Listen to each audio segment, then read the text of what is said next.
Thank you, Fizzle. Smooth, what's good, baby? I was in the field getting more bread than Sarah Lee. Most of the niggas hating on my comments is scared of me. You really left the house and what are those? That's embarrassing. She like, Ralph, you can do one thing, can you care for me? I was in the field getting more bread than Sarah Lee. Most of the niggas hating on my comments is scared of me. You really left the house and what are those? That's embarrassing. She like, Ralph, you can do one thing, can you care for me? You don't want a nigga like me, I'm embarrassed. Trifling nigga sliding your friends DM on careless shit. You look broke as fuck, I wouldn't even wear that shit. I don't like to be around bums, cause all they do is stare at my wrist. Pretty broke, poor ass bum, beware of that bitch. I just want your money and guns, I swear that's it. I ain't come from trust fund, I'm a baby kid. I was really in the trenches, I'm trying to change the way I live. Don't need the praises, things we done change the way y'all live. Wasn't rockin' Mason Margiela, niggas was rockin' Dickies. We saved y'all niggas from buying all them swap me pieces. Don't be mad at Pastor Robert, that's the facts that I be preaching. Once the game is on, it's time to play ball, that's how I be beefing. I don't sip Patron, I like codeine, that's what I be drinking. Steak, shrimp, and lobster, and cheddar potatoes is I be eating. I don't believe nothing that come out of bitch mouth, cause talk is cheap. I was in the field getting more bread than Sarah Lee. Most of the niggas hating on my comments is scared of me. You really left the house and what are those? That's embarrassing. She like, Ralph, you can do one thing, can you care for me? I was in the field getting more bread than Sarah Lee. Most of the niggas hating on my comments is scared of me. You really left the house and what are those? That's embarrassing. She like, Ralph, you can do one thing, can you care for me? Damn shame, I done had this cake longer than my bitch. On the net you say I'm capping, these streets you need a wish. I was a semi-auto bandit till I linked up with a switch. Grown ass thug, baby Drakey in the crib. Don't feel no pressure on this bitch, niggas shaky where you live. Ain't just the ops you gotta watch, niggas snaking where I live. Was in the class for a day, them niggas janky over there. Yeah, we caught him around here, but we spanked him over there. Yeah, nigga bought paper, ain't no staples up in here. K rounds ain't take him out, but it stuck him in a chair. The way we steppin' out, bring it to a bear. Another nigga dressed up, somebody show him what to wear. Got my ear to the streets, it always tell me what to hear. Don't need no glasses on my face, show a nigga that I fear. I got my ops and they feelings, make they ass shed tears. And a rifle from Big 5, but I ain't poppin' at no deers. I was in the field getting more bread than Sarah Lee. Most of the niggas hating on my comments is scared of me. You really left the house and what are those? That's embarrassing. She like, Ralph, you can do one thing, can you care for me? I was in the field getting more bread than Sarah Lee. Most of the niggas hating on my comments is scared of me. You really left the house and what are those? That's embarrassing. She like, Ralph, you can do one thing, can you care for me?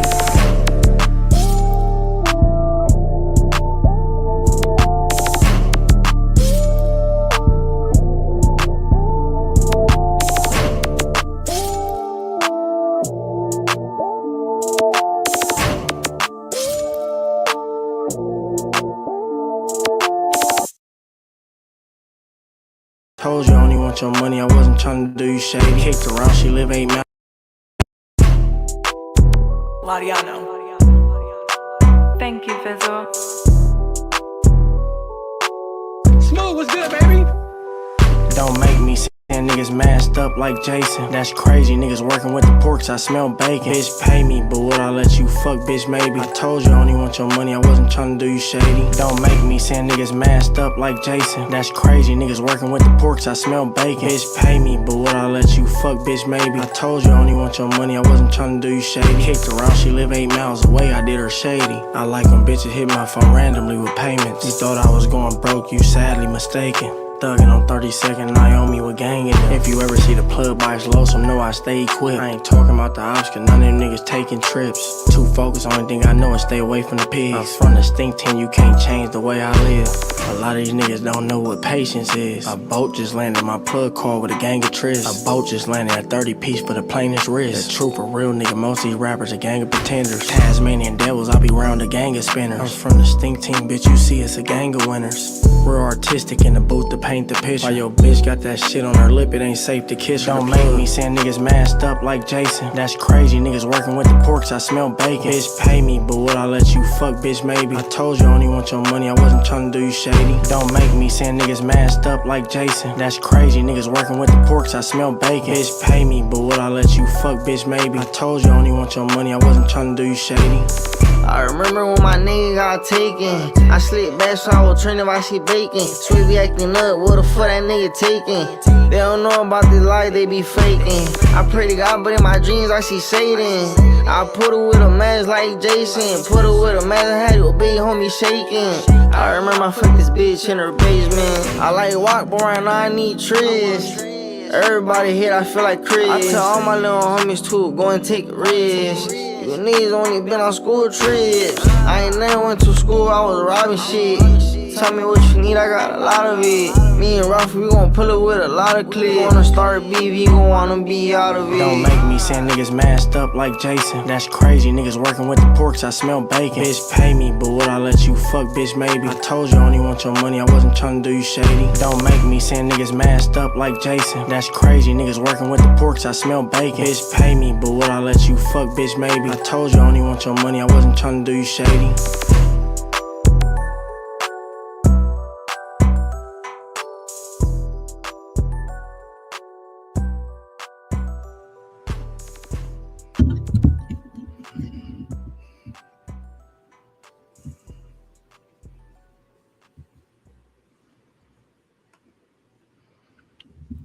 We Japanese still. You getting cooked in front of your family like a Japanese meal.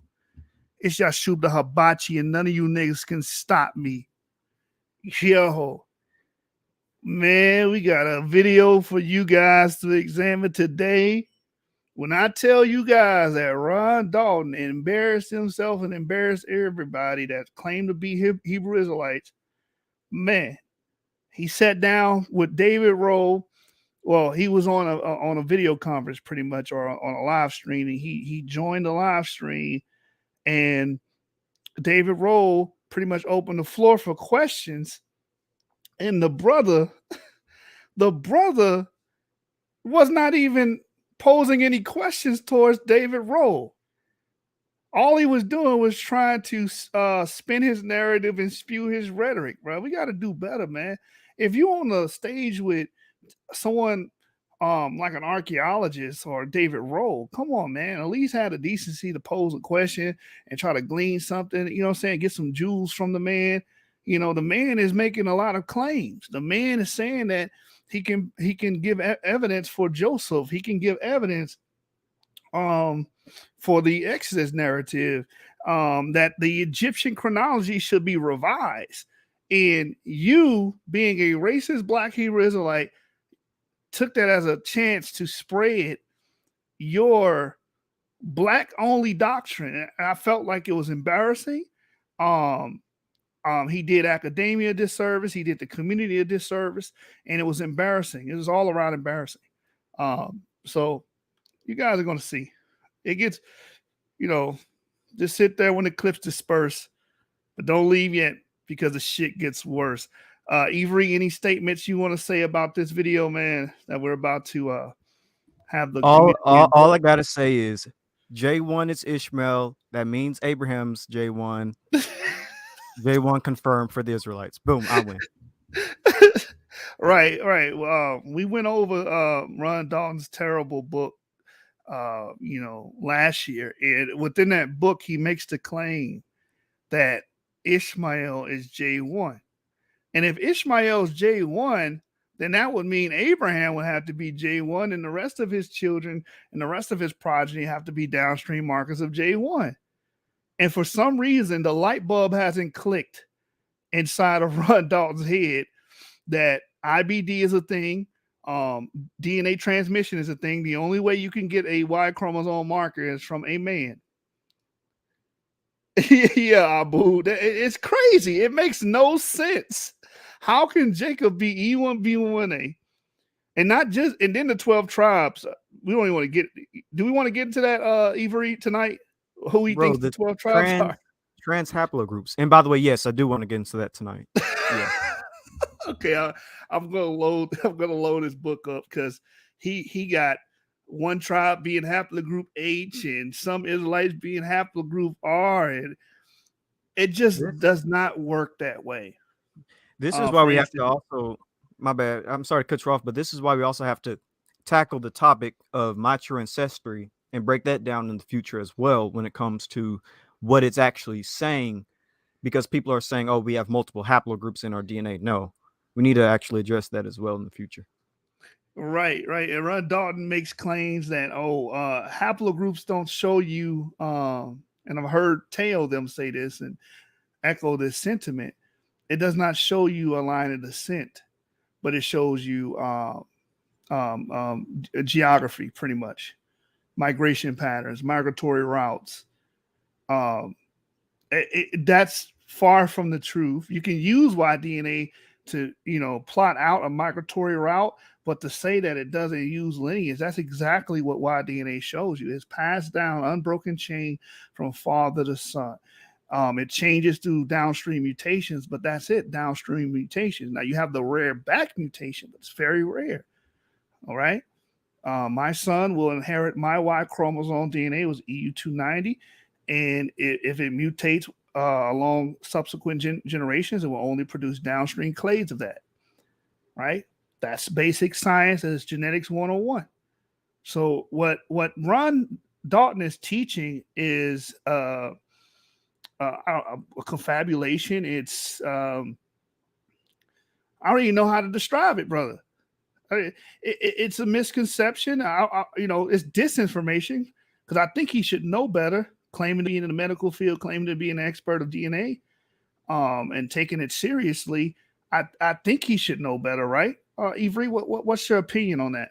I think I 100% agree. He should know better at this point. Like, I remember when I was getting into DNA, I was in my late teens. I was in high school. And like everybody else, I started off just with the basics of slowly learning it. Oh, what is a haplogroup? A Y-DNA haplogroup? It's passed down from father to son.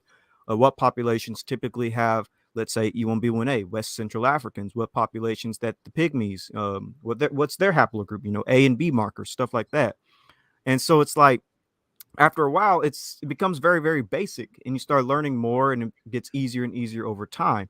If he's been doing this since before I got into DNA, again, when I was in high school, he should be an expert. He should know this off the back of his, but he's mixing things up so much to the point. It's like, is he actually reading this, or is he purposefully trying to make something up? Because one thing I notice about him is that he tries to use the haplogroups and connect it to skin tone. That's why he believes H and R and stuff like that are part of the Shemitic family. Is if you're black and you have haplogroup J, if you're black and you have haplogroup R, then you have to be from Shem or Ham or something like that.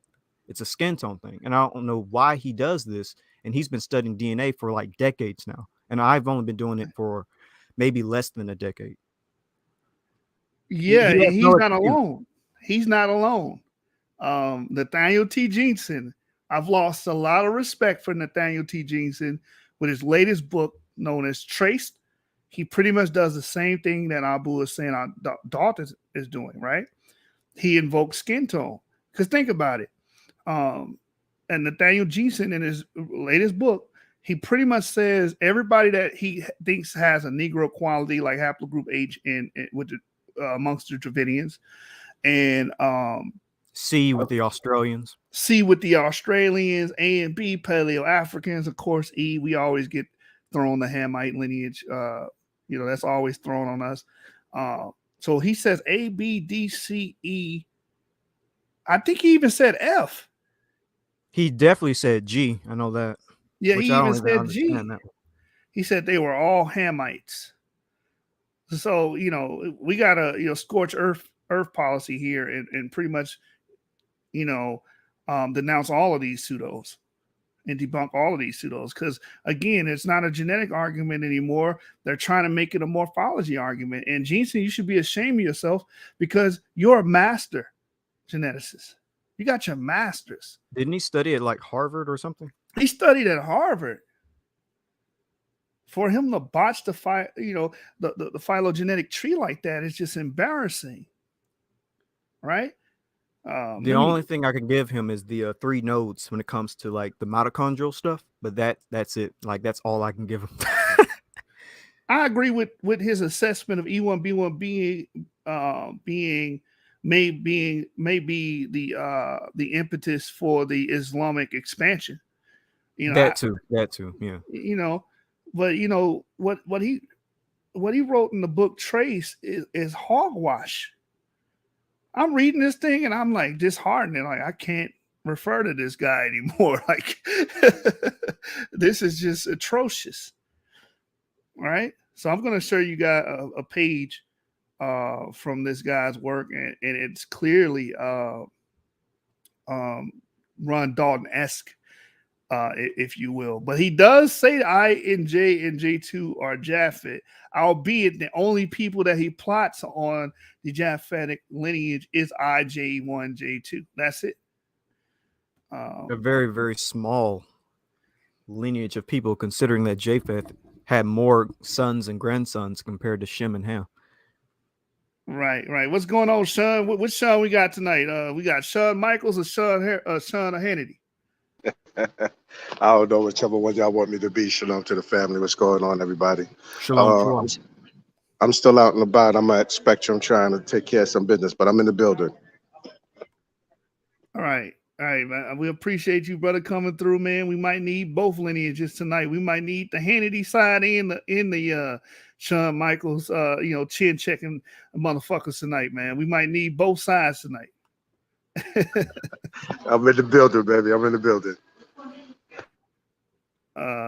Let's bring more up in here too, because this is a DNA subject. So let's get more. Let me drop the link, man. No, Lance, if you out there, bro, don't come on here, man. If you're gonna give a long, drawn out presentation tonight, we're trying to stick to the agenda tonight, man. Actually, I want Abu up here too, if he's still there. Since Abu, you want to come up here, give you two. Yeah, Abu, come on up, bro. Come on up. Wait till y'all see this. Well, you guys already saw it because I shared it with you guys, but for the audience here, this is Nathaniel Jeans's latest work, Trace Human DNA Big Surprise. And this is page 371. And he clearly states here the link between haplogroup E and possibly A and B in Egypt and Ethiopia intimidates that haplogroup H, G, F, C, B, A, and E are all descendants of Ham. That's Nathaniel Jeanson saying that. Okay, Abu, we understand. I appreciate it, Jay. Appreciate it, man. We will use that. It's another book I'm about to get. It's volume 5 of the Oxford Handbook of Judaism, volume 5, and the Spread of Islam. So that's my next investment on the book I'm going to be, investing in. So as you guys can see, Nathaniel Jeanson is teaching that E, H, G, F, C, B, A, and E are all descendants of Ham. This doesn't make any sense. Where did he get that from? His whole model has switched up on us, so it's crazy. I'm dumbfounded right now. He went extremely left. It certainly begs the question: where does J separate off from G and F? That would have to be the immediate question, and basically all the other lineages he has in Shem, like where did they break off precisely? I don't know if he's answered that question in his book. I haven't looked. It's weird. I can only assume that he's doing the same thing that Ron Dalton is doing, which is, how do these people look? Because when you look at with H, I think he's comparing them to the Dravidians, and then C is found amongst the Australian Aborigines. So it's like, are you looking at these people and saying, okay, all black people are descendants of Ham? Is that the message that you're disseminating here? I'm not understanding. What's going on, Moore? I'm checking out this new haplogroup alphabet soup science that's a thing of the rage right now. Yeah, so he has Japhet as being I, J1, J2, which those three clades are descendants of F, right? And G is a descendant of F, but for some reason he's making G, F, and C all descendants of Ham. It just, you can't reconcile this. It makes zero sense. All the dark skinned people. And then he has dark skin. Yeah, yo, this isn't a book, fam. This is his latest book called Traced. Yo, it's getting serious. See, you see why I pulled y'all up. I was like, where the book at? Where y'all book at? Where y'all book? Bruh. A Because book if y'all don't by write a books, man from Harvard. they gonna write books saying this stuff right here. You feel me? Like, I'm mad at y'all for letting this happen right now. He beat us to it. He beat us to it. No, man, because now you're gonna have certain people, like, you know what I'm saying, shout out to the Iceman Israelites or whatnot, talking about, you know what I'm saying, and other people talking about, oh, you can have multiple haplogroups. See, you can have multiple haplogroups. It's like, oh man, this is gonna be bad. Yeah, we are having. We're gonna have to do a live on that too. Well, we're gonna have to do a live on that. Straighten that one out. I'm just confused by the fact that people can just like go on Google and type in like what is a haplogroup or have a YouTube video explain it. Like it's not that difficult. Yo, Shari got the series popping off and whatnot, but it's so people don't want, so this is lookership, not scholarship, right? Like people don't want to do the research. Most people don't want to do the research. Most people want to be told the summary of the research, right? They want to be told what it is, right? Like they want to take notes. They don't want to do actual research and whatnot. Like y'all are not the average, you know what I'm saying? Like y'all like to sit down and read studies and all kind of like for fun.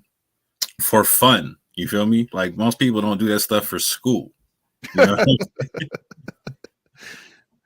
But that's why, you know what I'm saying, we gotta cop a couple more hibachis right quick and serve up these Japanese meals, you know what I'm saying? Because this is becoming an epidemic of ignorance at this juncture, fam.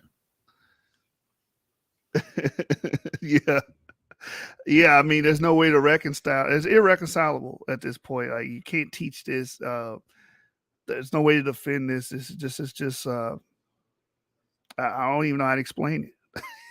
I wonder if we could ever get him on the show, like, so we can talk to him about this, Dr. Nathaniel Jensen, because I like to know how he came up with this. I am like genuinely curious about it.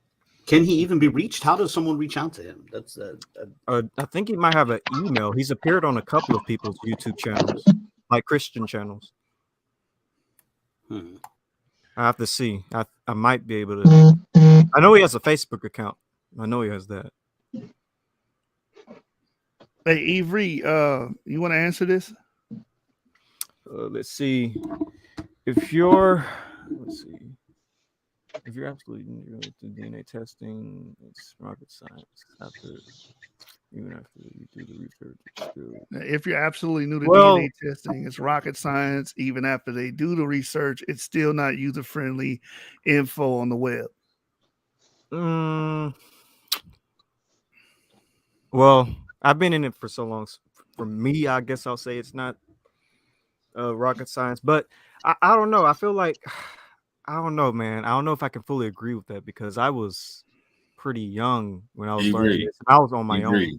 Ebri, my G. There's grown people who got 20, 30 years on you in mass, in large, in hundreds and alive, buying the concept of you can have multiple haplogroups. Bro, that's what I mean. Like, I don't, like, I feel like. So are you the average or are they the average? I guess I'm the average. No, you're not the average. No, I mean, not the you're average. You're abnormal, fam. Yeah. They're the average. You're abnormal.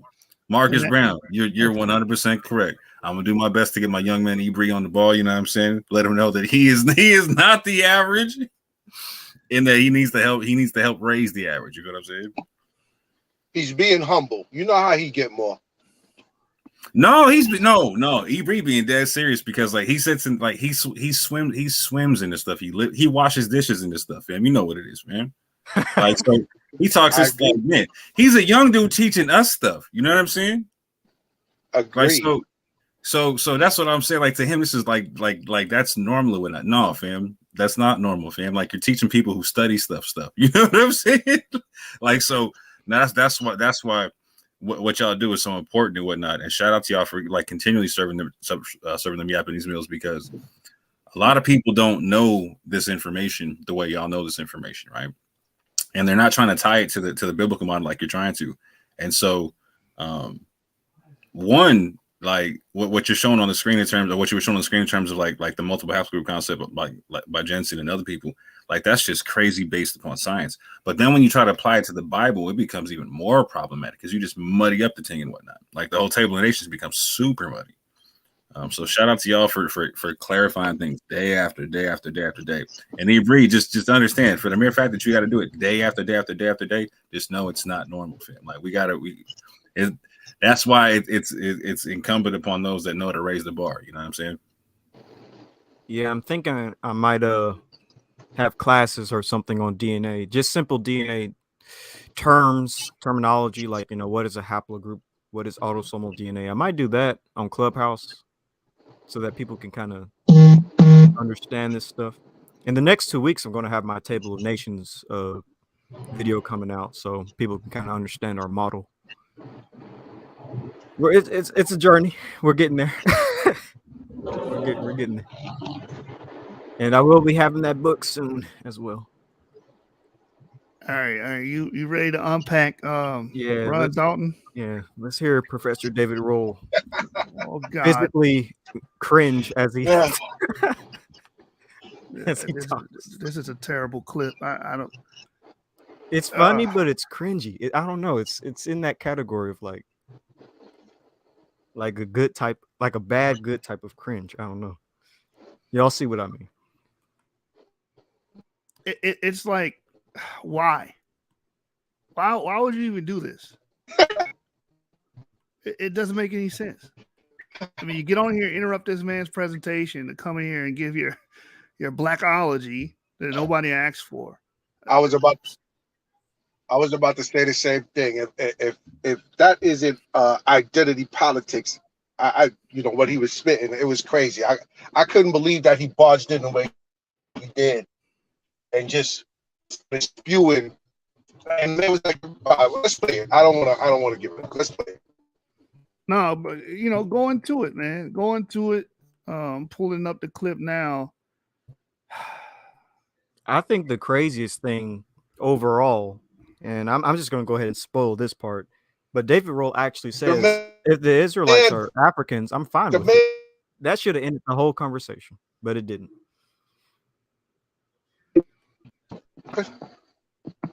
I think you're in the Matrix, Sean, or is that me? I don't know. Yeah, he's more. In the Matrix. Abu, can you hear us?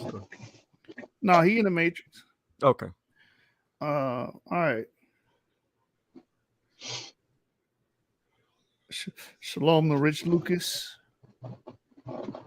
Yeah, shout out to my EU 290 brother. You guys know who this is. All right, brother. All right, let's get into this clip, man, because I couldn't stomach watching it the first time, so this is, by definition, torture. It's easier when you're with more people, huh? So I'm gonna let you navigate this, man. I'm gonna try to chime in here and there. This is just idiotic at some point. So I believe he comes in the video around the 30-minute markers when we start seeing him. Yeah, about right there. Yeah. All right. And also Jacob's sheep, which is so-called the northern Syrian type of sheep. But now we're going to get Professor Rohl back and just make sure that we can hear him. And so we can move on. Can we hear you? I hope so. Can Absolutely. You? Yeah, okay. And what I've got to do quickly is just get the presentation back now. I won't be a second. I'll try and find it very quickly. Hallelujah. Well, yes. We have one of my colleagues also, brother from another mother. His name is Ronald Dalton Jr. And so this is a good opportunity for me to say that Professor David Rohl has books, and our moderators are advertising them. But also I want to let you know that we have two other authors. One of them is Brother Ronald Dalton Jr., who is very much into the blood works and stuff like that. And he has done an incredible series that is titled, go for it, sir. Introduce yourself. Hebrews 2. Wake Up Black America. All right. Is that an American accent I'm hearing? Yes, one American. Fantastic. Well done. Are you dialing in from the States? Yes. Oh, brilliant. He's dialing in. So now back to you for part 3. Okay. I'm sorry I missed your little conversation while I was away trying to fix everything, but that's the way it goes, I suppose. Yeah, we're Right. just filling in the time for you. Okay, I'm going to share the screen. Can we tell me if you've got it? Will do once I see it. Once you see it, and that's just about now. Yeah. All right. If I go into play mode, you get the glorious full width of the screen. Okay, are you seeing that clearly? Yes, absolutely. Hello? Okay, right. Let's move on. So we're going to look at the evidence for Joseph in that city of Avaris in the eastern delta of Goshen. And remember, this is towards the end of the Middle Bronze Age we're talking about now, not the end of the Late Bronze Age when Ramesses II is knocking about. This is much earlier than that.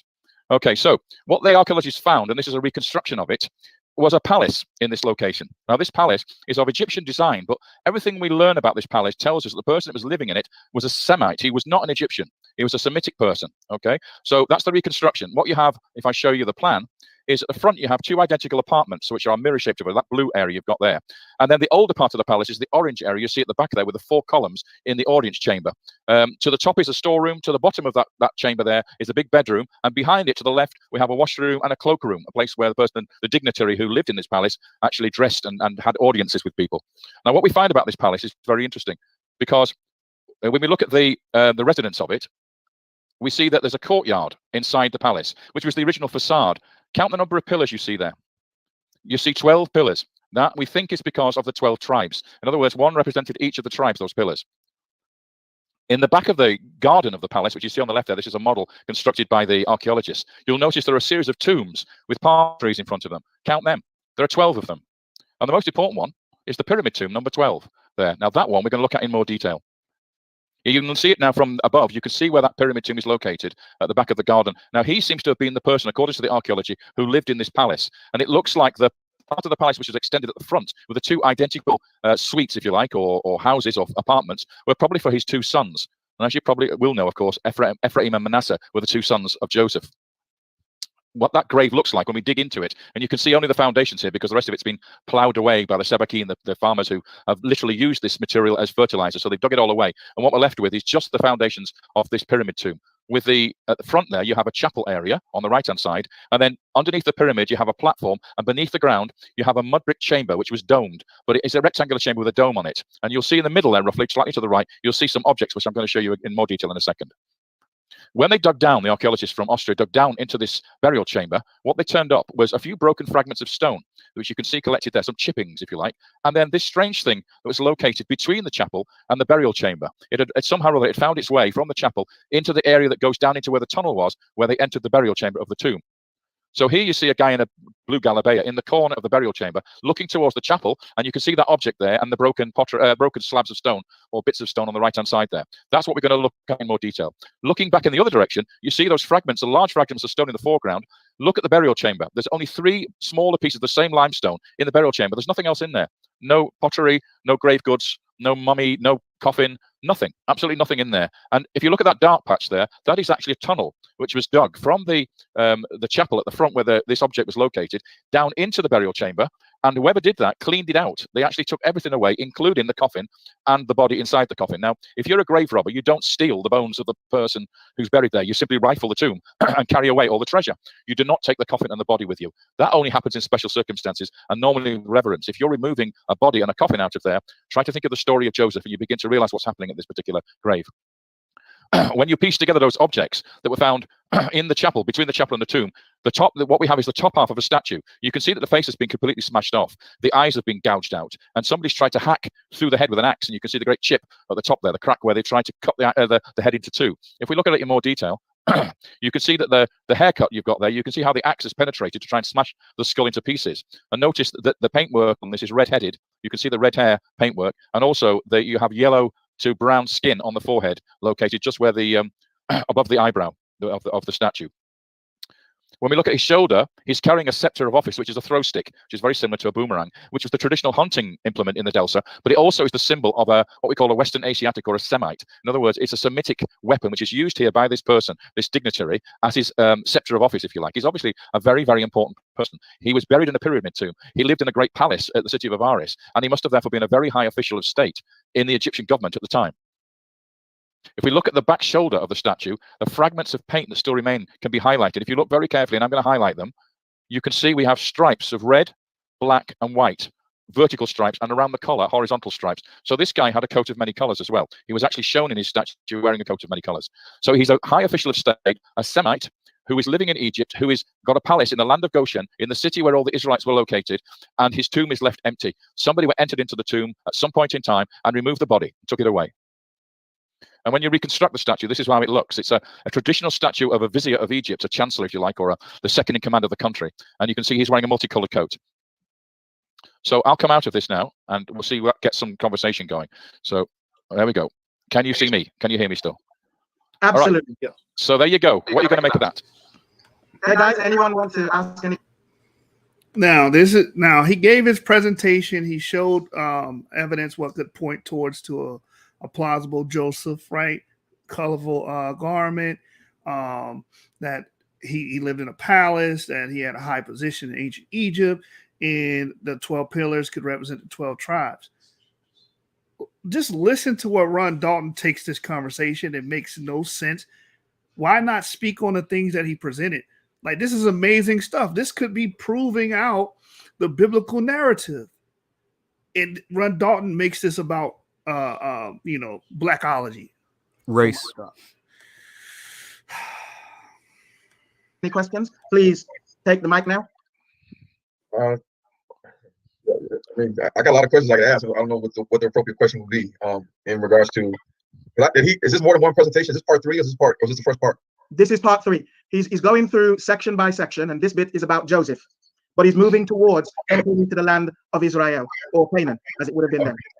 Okay, so today I have a lot of questions, because when I do my studies, I like to see people that can be connected to ancient Egypt by way of language, by way of DNA, maternal DNA, and DNA from the mother, and also the traditions and customs. So when you look at a lot of the Bantus people in sub-Saharan Africa, they have a lot of remnants of the ancient Egyptian language in their language, and they also have remnants of their ancient Egyptian traditions and customs, more so Hebrew traditions and customs, traditions and customs. Avery, what is he doing right now, man? What he's bringing up Bantu, linguistic similarity he's invoking. What does it have to do with what this man just presented with Joseph, possibly finding a historical statue that can line up with a biblical figure? What does it have to do with that?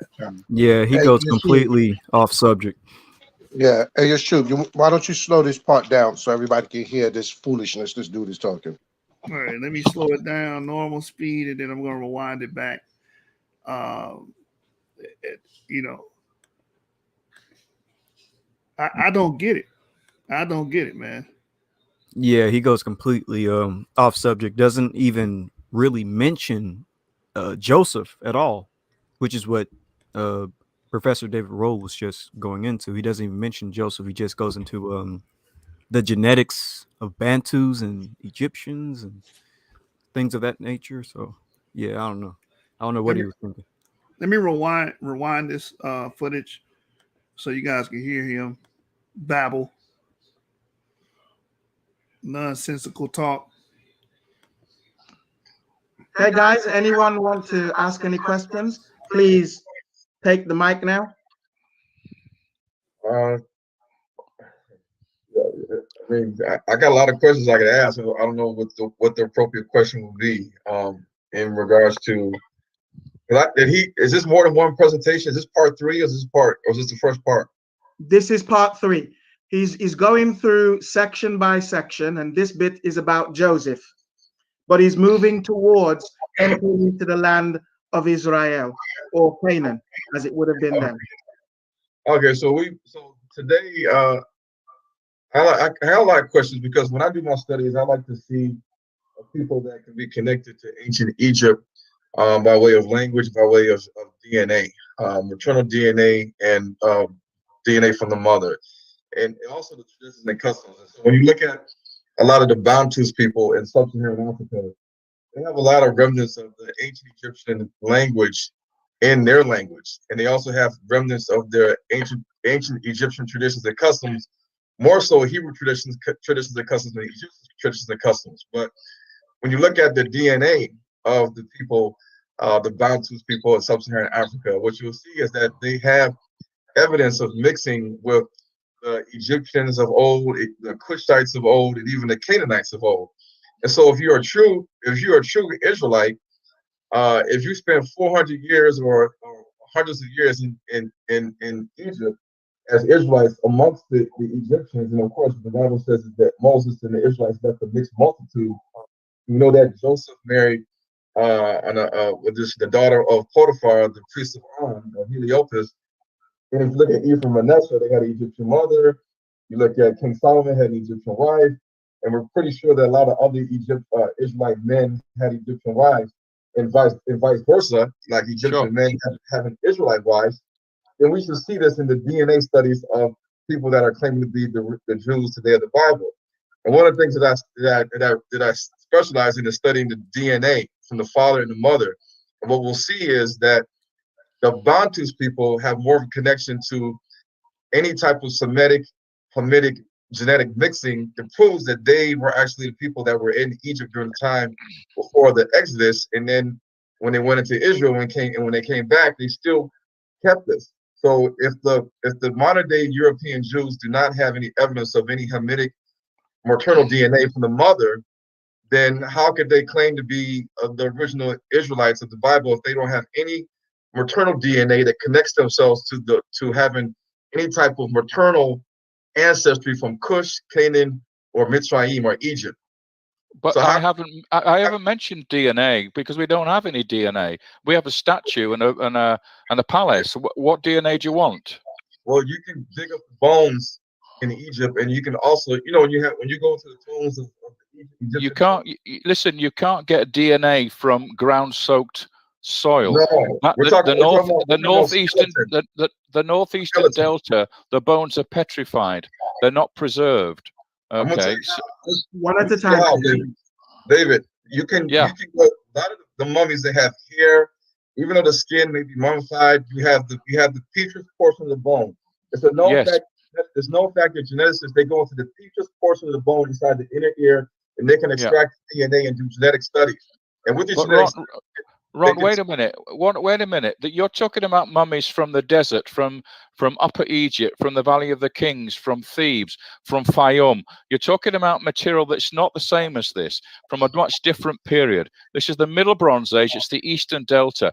The ground is flooded annually every year for thousands of years. Those bodies get drenched. They become petrified. You cannot extract DNA from skeletal remains that are found in the Eastern Delta. We're not dealing with the Valley of the Kings. We're not dealing with dry tombs where you've got mummification. These guys are not mummified, okay? So you're saying that you cannot extract DNA big dummy from skeletons anywhere on the planet Earth? Go back on that part right there. Are you saying that all the genetic studies that have done DNA studies on skeletons, the Valley of the Kings, from Thebes, from Fayum, you're talking about material that's not the same as this, from a much different period. This is the Middle Bronze Age. It's the Eastern Delta. The ground is flooded annually every year for thousands of years. Those bodies get drenched. They become petrified. You cannot extract DNA from skeletal remains that are found in the Eastern Delta. We're not dealing with the Valley of the Kings. We're not dealing with dry tombs where you've got mummification. These guys are not mummified, okay? So you're saying that you cannot extract DNA from ancient skeletons anywhere on the planet Earth? Pause there right there. Say again? Are you saying that all the he said he literally tells him the bones are petrified. You can't get blood. And he's like, oh, so you're saying you can't get ancient bones from anywhere on the planet? I'm like, bro, it's a red herring. Red herring, man. It's like he never said you can't get bones from anywhere on the planet.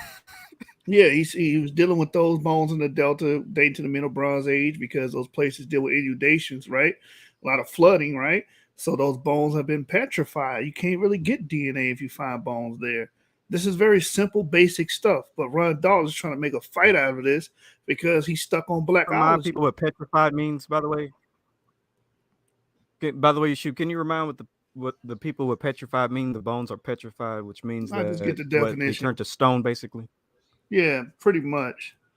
Let's get the definition. Yeah, while he's getting the definition, this is something Ron does. Whenever I've had contact with him, and I've pulled this card on Clubhouse on DNA. Like he will just he was straw man. He would continue to argue. The man is explaining to him something. He asked the man the question twice. Like this is what he does all the time to not seem as if he's wrong. This dude is a piece of work, man. And what did all of this have to do with, you know, potentially finding Joseph and connecting it to the biblical narrative? Exactly. He went into pygmies and Bantu and all. Like, that ain't got nothing to do with what the man presented. Like, what the hell? Like, you so left field right now. It's not even funny. Studies that have done DNA studies on skeletons, whether they're in China, they're in Central Asia, they're in Africa, they're in Egypt. Are you saying that these guys they're not doing? No, they're absolutely spot on. But I'm telling you, the source material of this site that I'm telling you about in Goshen, the skeletal remains are petrified. They are not bone anymore. Okay, they've been replaced. The bone has been replaced. So when they dig up the remains there, they cannot extract DNA from it. It's a different type of DNA source. You can't get it from them. You can get it from royal mummies. You can get it from Roman mummies. You can get it from Greek mummies in the Fayum. Sure, you can. But that's desert mummies or bones, not Eastern Delta bones. So you just answered the question. So you can extract DNA from the mummies in the tombs of the pharaohs. Yes, you can. And yes, you can. Yes, of course you can. He didn't even say you know that a man has an X and a Y chromosome. So the pharaohs of Egypt, you can extract the maternal DNA and the Y DNA from the father. So with that, forgive me, but why is that got to do with what I'm talking about? I'm not talking about the pharaohs in the Valley of the Kings in the 19th dynasty or the 18th dynasty or the 20th dynasty. I'm not talking about that. I'm talking about the Middle Bronze Age, not the Late Bronze Age. It's correlated because you already acknowledge and understand that Joseph had an Egyptian wife and they had Ephraim and Manasseh. So that means that these two children theoretically should have the maternal DNA of an Egyptian woman. So if you go into different parts of Egypt, into the tombs, and you check the DNA from the father and the mother of Egyptian men, because the man carries the X and the Y chromosome, then that means that we should be able to extract what the maternal DNA of the actual real Egyptians in the Old Kingdom and the Middle Kingdom and the New Kingdom are. So therefore, give me an example of Egyptian pharaoh from the Old Kingdom that we have the remains of. You can look at the 18th dynasty, you can look at the 19th dynasty. Yes, exactly. You're looking at the 18th dynasty, the 19th dynasty, and the 20th dynasty. I'm not in that period. I'm talking about the Middle Kingdom. Okay, the Middle Kingdom, we don't have DNA from the Middle Kingdom. No. What kingdom was Moses the first, the second, and the third? New Kingdom, 18th dynasty. That was what dynasty? Pause right there. 18th dynasty. He's getting schooled on chronology right now. Yeah, he doesn't even know the periods of Egypt. Like all throughout this next section that y'all are about to watch, he doesn't even know when the pharaohs existed, like the dynasties and the kingdoms, like whether it's old, middle, or new. It's crazy. It's like, bro, I don't know, man. Obviously, he doesn't know what petrified means either. He tried to walk himself out of that, but bro, you stuck on video, man. I know, bro. This is cringeworthy, man. This is cringeworthy. It's idiocy at its best. Secondhand embarrassment. Thutmose III, Hatshepsut, all 18th dynasty. Ramesses II, 19th dynasty. What time frame? What time frame? BC. What time frame? BC. Give me a date. BC. You obviously missed the first part, so it's very difficult for me to say that. 1279 BC is the conventional date for Ramesses II. 1450 BC or 1447 BC is the conventional date for Thutmose III. I am talking about the Middle Kingdom, the Middle Kingdom at the end of the 12th dynasty, not the 18th. Was who? What? Who's the pharaoh that started the 18th dynasty? The pharaoh If that you started. want to know, it's Akhmose is the first king of the 18th dynasty who kicked the Hyksos out. And what was the dates of that? What was the dates of BC times? Conventionally, 1530 BC. Conventionally. Okay, and when did the ending of the 18th dynasty? What pharaoh was the ending of the first 15 dynasty? The 18th dynasty. By the way, none of this The has to do with 18th dynasty. Let's have a think. So 1279. Now he's trying to quiz David Rohl. David Rohl, this is David Rohl's field. He deals with Egyptology, so he knows this. He's trying to quiz David Rohl because he doesn't like the fact that David Rohl just proved to the audience that you're an idiot. You're an idiot. I can't be nice about this. You're so dumb. All your books are fanciful. Your books don't have nothing to really do with actual DNA studies. It's more about finding spaceships and underneath the Sphinx in Egypt than it is about working out phylogeny. And again, we're about 10 minutes after the presentation segment, and he has yet to be on topic.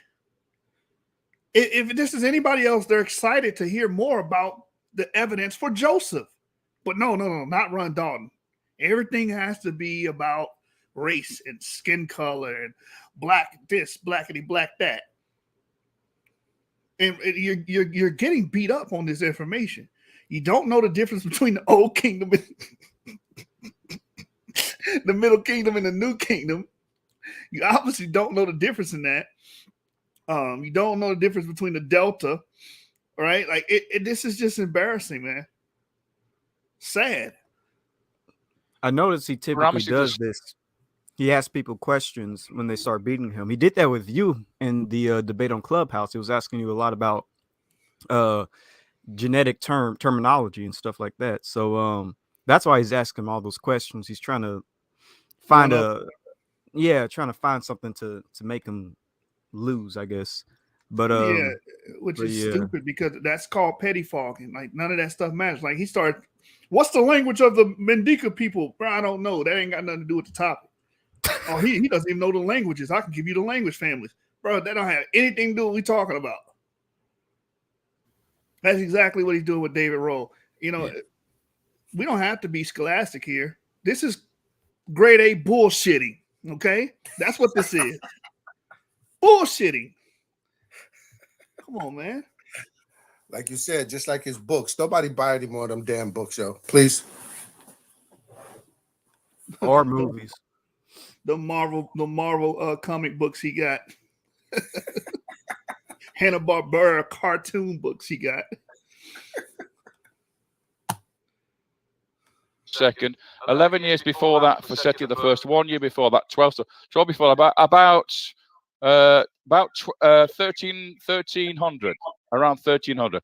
But what on earth has this got to do with what we're talking about? Okay, let's one moment. We're at the point where you've missed some information. Y'all got to do better hosting this. You got to do better hosting this. The host should have been like, listen, Ron Dalton, this is our guest. We respect our guests. What you're talking about has nothing to do with what David Rohl is talking about.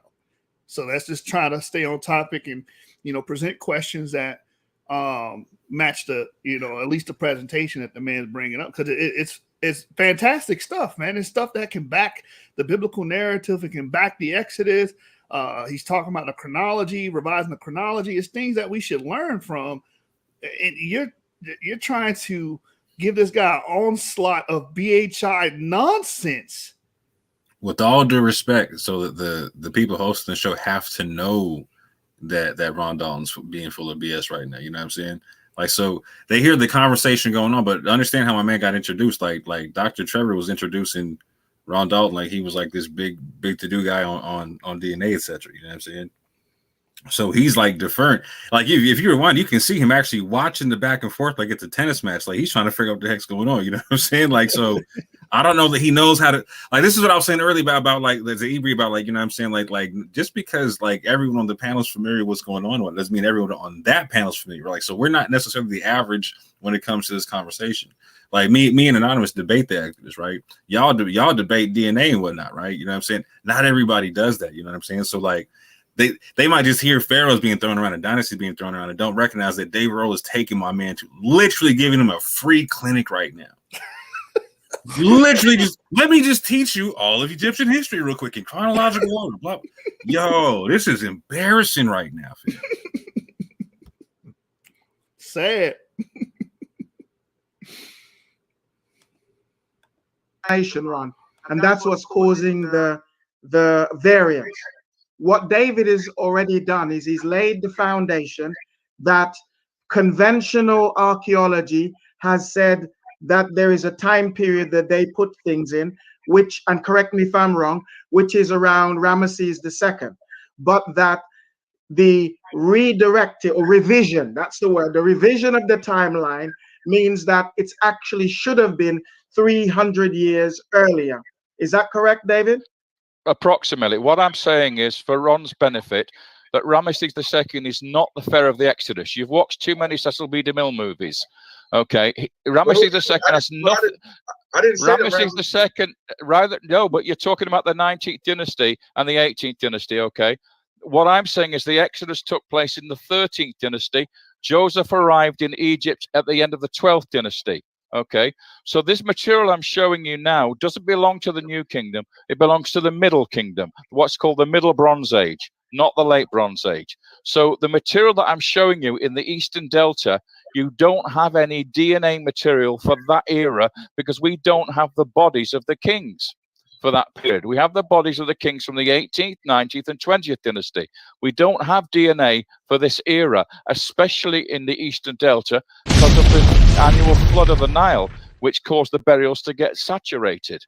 And as a scientist, you know, you cannot take DNA from bones which have been petrified.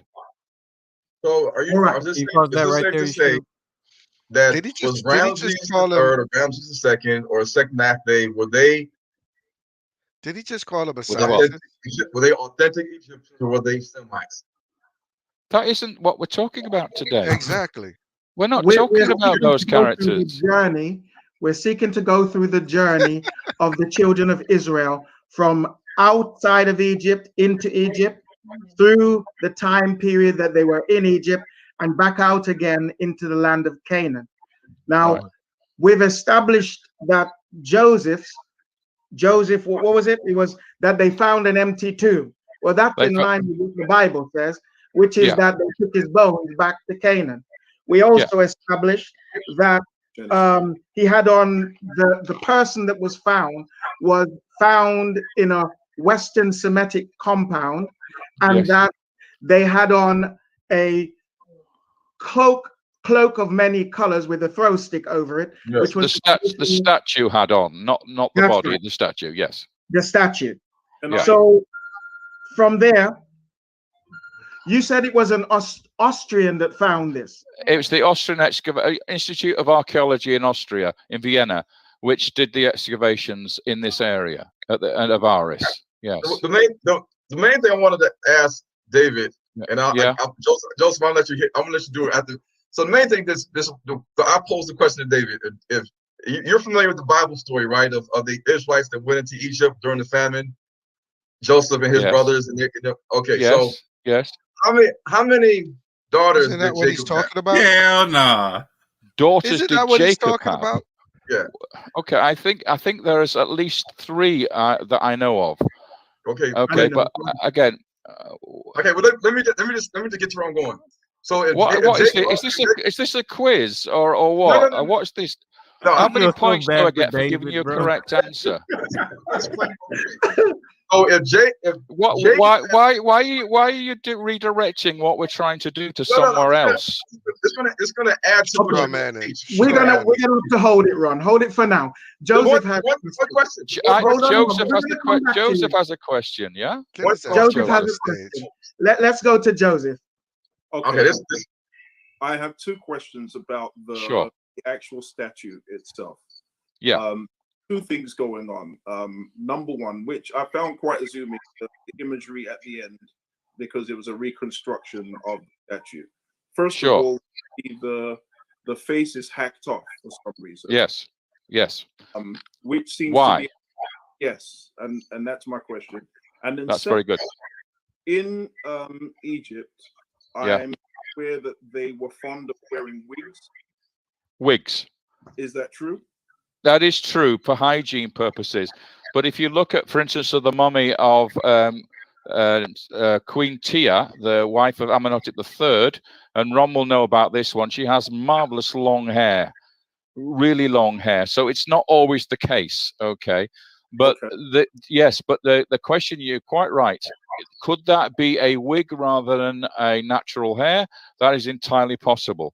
But then you would have to ask yourself the question, when you reconstruct a statue or you make a statue of an individual, do you try to make it the likeness of that person? Yes. Yes, I think that's fair enough, isn't it? Your other question was really, really interesting. You said, okay, who destroyed the statue? Yeah. Yeah, very good question. When the Exodus takes place and Moses goes and picks up the body of Joseph from his tomb and takes it to the promised land to be buried at Shechem, okay, he leaves an empty tomb behind, but he can't lug this great big heavy statue with him because he can't cart that through Sinai. You can't take that all the way to the promised land, so it's left behind. So what do the Egyptians do? They find the empty tomb after the Exodus. They find the empty tomb with this huge statue in it of the guy who brought the Israelites into Egypt.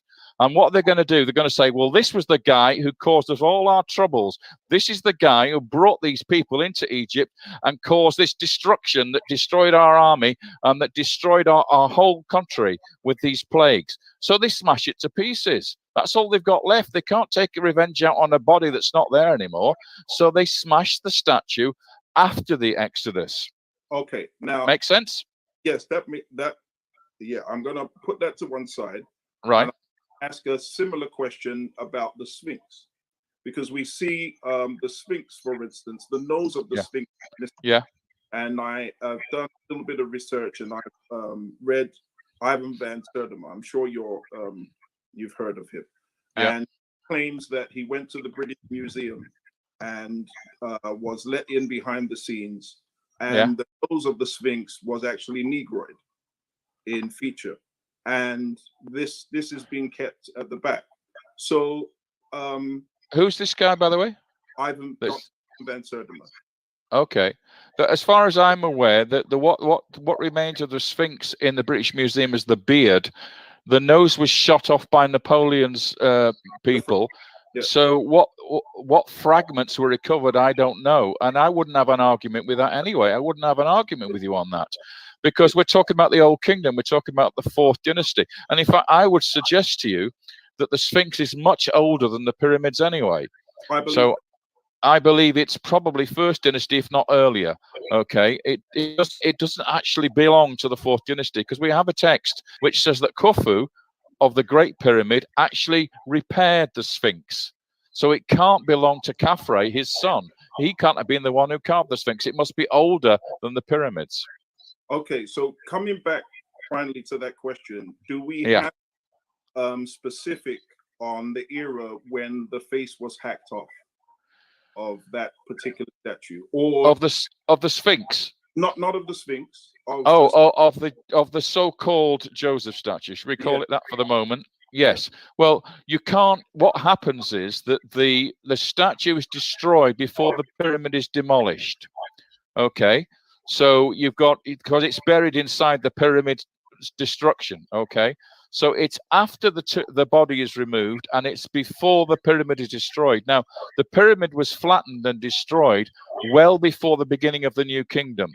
So that means it has to be in the period very, very close after the time when the body was removed, which is when I think the Exodus took place. Okay, so it's not in more recent time that statue was destroyed. Okay, we have a comment from one of our listeners, and they ask, is this a study or a debate? But I'm going to allow Ronald to have one more question, because he's on a timeline and he's going to have to leave us. So perhaps the reason why the communication is going more like a debate is because Ron's in a hurry and he's on a timeline. So ask your question, sir. Okay, so the question is, this is going to tie into the Exodus. We have to understand that the Israelites are in Africa with the majority of the Egyptians, They're going and the another Cushites. pseudo. The land of Canaan, of course, was in modern day Israel. But if That you look at Kelly the up people there. they were amongst, the people that they intermarried with over hundreds of years. If Jacob only had one daughter, according to the Bible, named Dinah, and all his brothers, Joseph's brothers, and then went to Egypt, and they amassed a multitude of almost 1 million, 2 million people before they left the Exodus. The question we have to ask ourselves, because we know that Joseph married an Egyptian woman, we know that Moses married a Cushite woman, we know the Israelites of old, in the Bible says they intermarried with the Canaanites and the Egyptians and other Hamitic African nations. If this is the case, then what we should see, and I always go back to DNA because you can test DNA, independent of what you might say in terms of which dynasty you're able to do it, which dynasty not able to do it. So when the Israelites left Egypt, they had to be a mixed multitude, and their genetics had to have shown from the mother's side, because if Jacob only had one daughter, then the Israelites had to take on other wives of other nations, such as the Egyptians, the Cushites, like Moses. So in the maternal DNA, which they have tested in the bones of Egypt and the Bantu people in Africa, and the Maasai, and the Luo, and the Somalians, all these other people, the Beja, you will see the DNA of the maternal DNA of these ethnic individuals in Africa, including the Bantu's Negro, correlates to the fact that in history, they can prove that they were in ancient Egypt, they went into Israel, they were part of the Israelites. In The Leonard old Bible, Jeffries' because when you class, look at the Professor Jews Everett today, Scobie they have class, no maternal John, DNA that John Henry connects them Clark, to any Hamitic groups in Africa, such as the he wouldn't even Egyptians, talk the to you. Canaanites, and the Nubians. So Dr. we have Ben to would call address you a that. damn idiot. Regardless of the archaeology, we have to address the fact that the ancient Egyptians, the ancient Cushites, and even the Canaanites were black people of the land of Ham, of the sons of Ham, and they intermarried. What does that have to do with what David Rohl is presenting? And I'm gonna tell you the illest part. David Rohl probably is not even gonna disagree with that. No, I'm a spoiler alert. He says if they were, he has no problem with it. See, so that's what I'm saying, bro. Like, I'm about to snap. Let's get through this. Why bring this to the table? You could have picked his brain on any information on the Exodus, Joseph, the Sinaitic strip we were talking about the other day. You could have went anywhere with this guy. This man has done the field work. Yeah, but that mixes up the priorities. Ron Dalton is giving David Rohl an opportunity to pick his brain. God damn it, a boo. It ain't much to pick. The most frustrating part of this to me is there's conversations to be had. Like, if you just want to be argumentative, you can argue Roll's timeline. Like, you can argue against it and still prove Joseph, still be proving Joseph, be proving Manasseh and Ephraim, and just say, I disagree with a couple of different points here. But Dalton don't even know. Hey, look, bro, don't talk about the Exodus and go into antiquity if you have not been able to master the basics of the timeline. Like, you cannot be talking about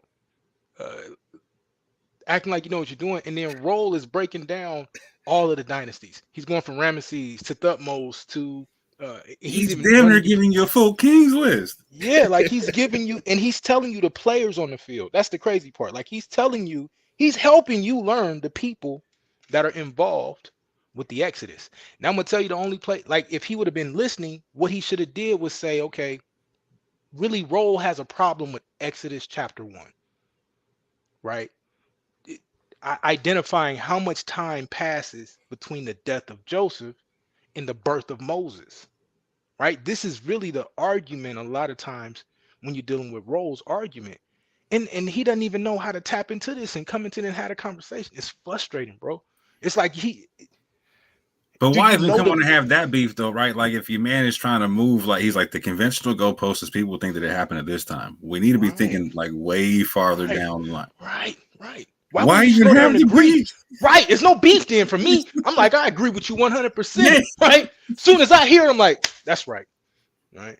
And like I said, really the only issue you're going to have is, and you would notice, I don't know how many of y'all watched the documentary Patterns of Evidence, right?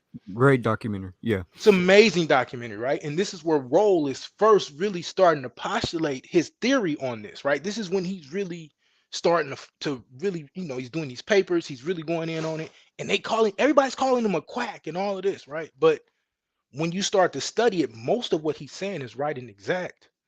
I need to go back and watch Patterns of Evidence myself to see how far he's moving the timeline, because I don't even think you have to argue it in that perspective no more.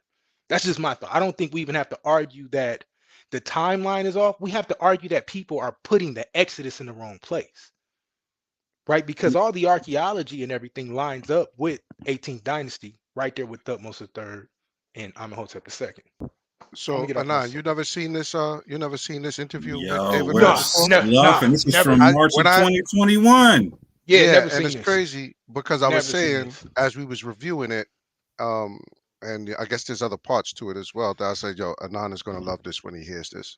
Yeah, bro. Like I'm fast. You know, I'm a geek with the Exodus. Like I'm fascinated, bro. Like, and just I'm sad. So I'm watching this and I'm heartbroken. I'm gonna be honest with you, because you put any of us up there, the first thing we doing is like, okay, let's talk about the Exodus. Then what you mean? You found Joseph, right? Because that what he has is in my slide presentation. Those 12 graves, those 12 columns, the work on the Vizier temple, the work on the other palace, the Thutmose palace that's at Avaris.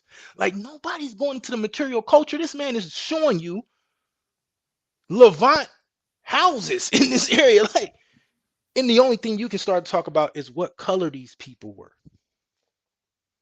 BHI bullshit. Hey, look, I'm gonna be honest with y'all, bro. The reason most of us is dark skin, since we just gonna do it, since we playing phenotype and all of this. I ain't saying we was light and white, right? But the reason I'm a dark nigga, right? The reason I'm like that's because our forefathers mixed with those African women. Like, why are we even arguing about this? Why is this? Of course they would have been black. He's not saying they're not.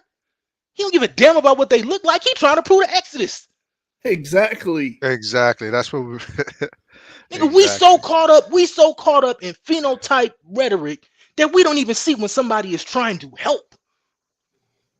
That's Bible. Like, end of the day, that's Bible. This is why me and Moore are so happy to do that work. Like, we're solving a biblical issue by fixing the Exodus. And you want to argue about phenotype and not even doing a good job of arguing about it. But it's But that's why skin doctrine is idolatry, fam. Like this is what that joint looks like, man. Like it's not a logical enterprise. You know what I'm saying? It's a completely emotional enterprise. Hence, you're gonna jump up there and miss the opportunity. Like again, it's not a matter of if, it's a matter of a when conversation, right? Like so, like you and I would go up there. You and I would do the same thing, right? Appreciate you for trying to move the timeline, move the Overton window on this joint, right? Now let's have a conversation about other timelines or whatever, what's gonna fit in here. Let's get into the details of why you're moving that timeline. Why do you say this instead of this? And why do you say this versus this? Okay, let me see. What are the nuances? Yo, this is like, bro. The crazy part is the wild part more. He's so succinct with his argument. You already know what it is. Facts. He's literally telling you, nigga, I want to talk about Joseph. Y'all want to play all this? I want to talk about Joseph. Let's go to the 12th dynasty. End of the 12th dynasty. Let's talk about Joseph. And for all intents and purposes, he is right. When you study this, we go somewhere close to the end of the 12th dynasty. Man. Right? And we can prove the famine and the time of plenty. Hey, you sure the 12th dynasty and the 18th dynasty ain't the same time period? I'm 100% positive, bro. I'm heard. Hey, we got multiple dynasties. We even got a couple running concurrent with each other in between that time, nigga. So yeah, I'm 100% sure. As a matter of Dalton, he don't know the difference between the old, middle, and the new kingdom. Facts. And his geography's off. His geography is off. His DNA is off. But even in worse, like I keep telling people, and this is where Chris got beat up too. I don't care. It is what it is. If you don't know the timeline, don't talk about this. I promise you, bro. Like if you don't know the timeline, you're gonna mess it up every time. That's why idiots end up in 13th century, 1270 BC. No, nigga. No. It should happen 1446. Our ancestors say it happened in 1446. The question is now, how do we reconcile that? And the one point that he does have that I really want to get into eventually is this Amos Stele, right? What is the correlation with this Amos Stele and the Exodus, if any? And because this is, for all intents and purposes, is the account of the third eruption. And so now we got to get into this. Are we, did this happen during the time of the Hyksos, or did it happen 100 years later? And these are the conversations that he should be having, but he's not. But again, it's a matter of when, not if, right? Yeah, bro. It's a whole bro, man. I wish it could have been me and you on the screen, fam. Like, yeah, I'm like, yo, these two cats, fam. Yeah, I'm gonna tell you the saddest part for me is I don't never want to say nothing bad about our elders.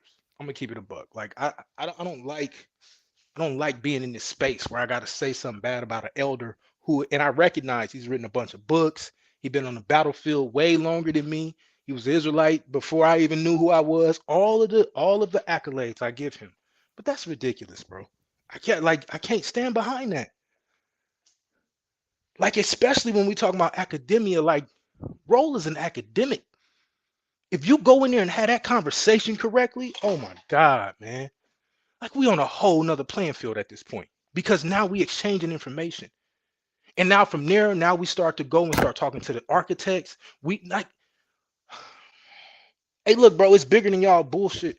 I hate to cuss. It's bigger than y'all personal vendettas, man. Y'all killing people who are trying to actually get out here and do scholarship, create organizations, and create connections with other people in other countries. I want to figure out our history, and you want to argue about what we look like. That's sad, bro. Hey, I'm gonna say it like this, man. Israelites smash idols, so this skin doctrine gotta go, fam. It's getting so egregious. This man said the ancient Egyptians were pygmies too. I'm like, this is just sad.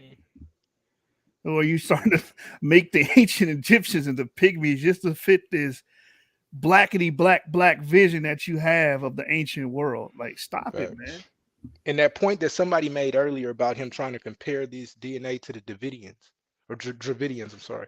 That's exactly what he does. If you watch his documentary, if you start to read different parts of his book, just listen to him. He's big on the Dravidians. And for whatever reason, he thinks that it plays more of a role in us than I think it does, personally. But yeah, when you're listening to him and you start studying and you're saying, well, is he taking it to the Dravidian? Like, it's exactly what he's doing. So just understand that. Yeah, because he thinks that Abraham he thinks Abraham spoke and wrote in Sanskrit because we find Sanskrit in the Middle East. But little does he know that the Mitanni Empire was an Indo-Aryan empire in Syria. Hey, look. And this is why Ibri is one of the coldest, because don't nobody even go into the Mitanni. The Mitanni solve a lot of problems about what we're trying to figure out. I'm gonna keep that a buck with you. And that's all I'm gonna say about that. Ibri, why you be leaving juicy details out? He even said that Sanskrit was Semitic.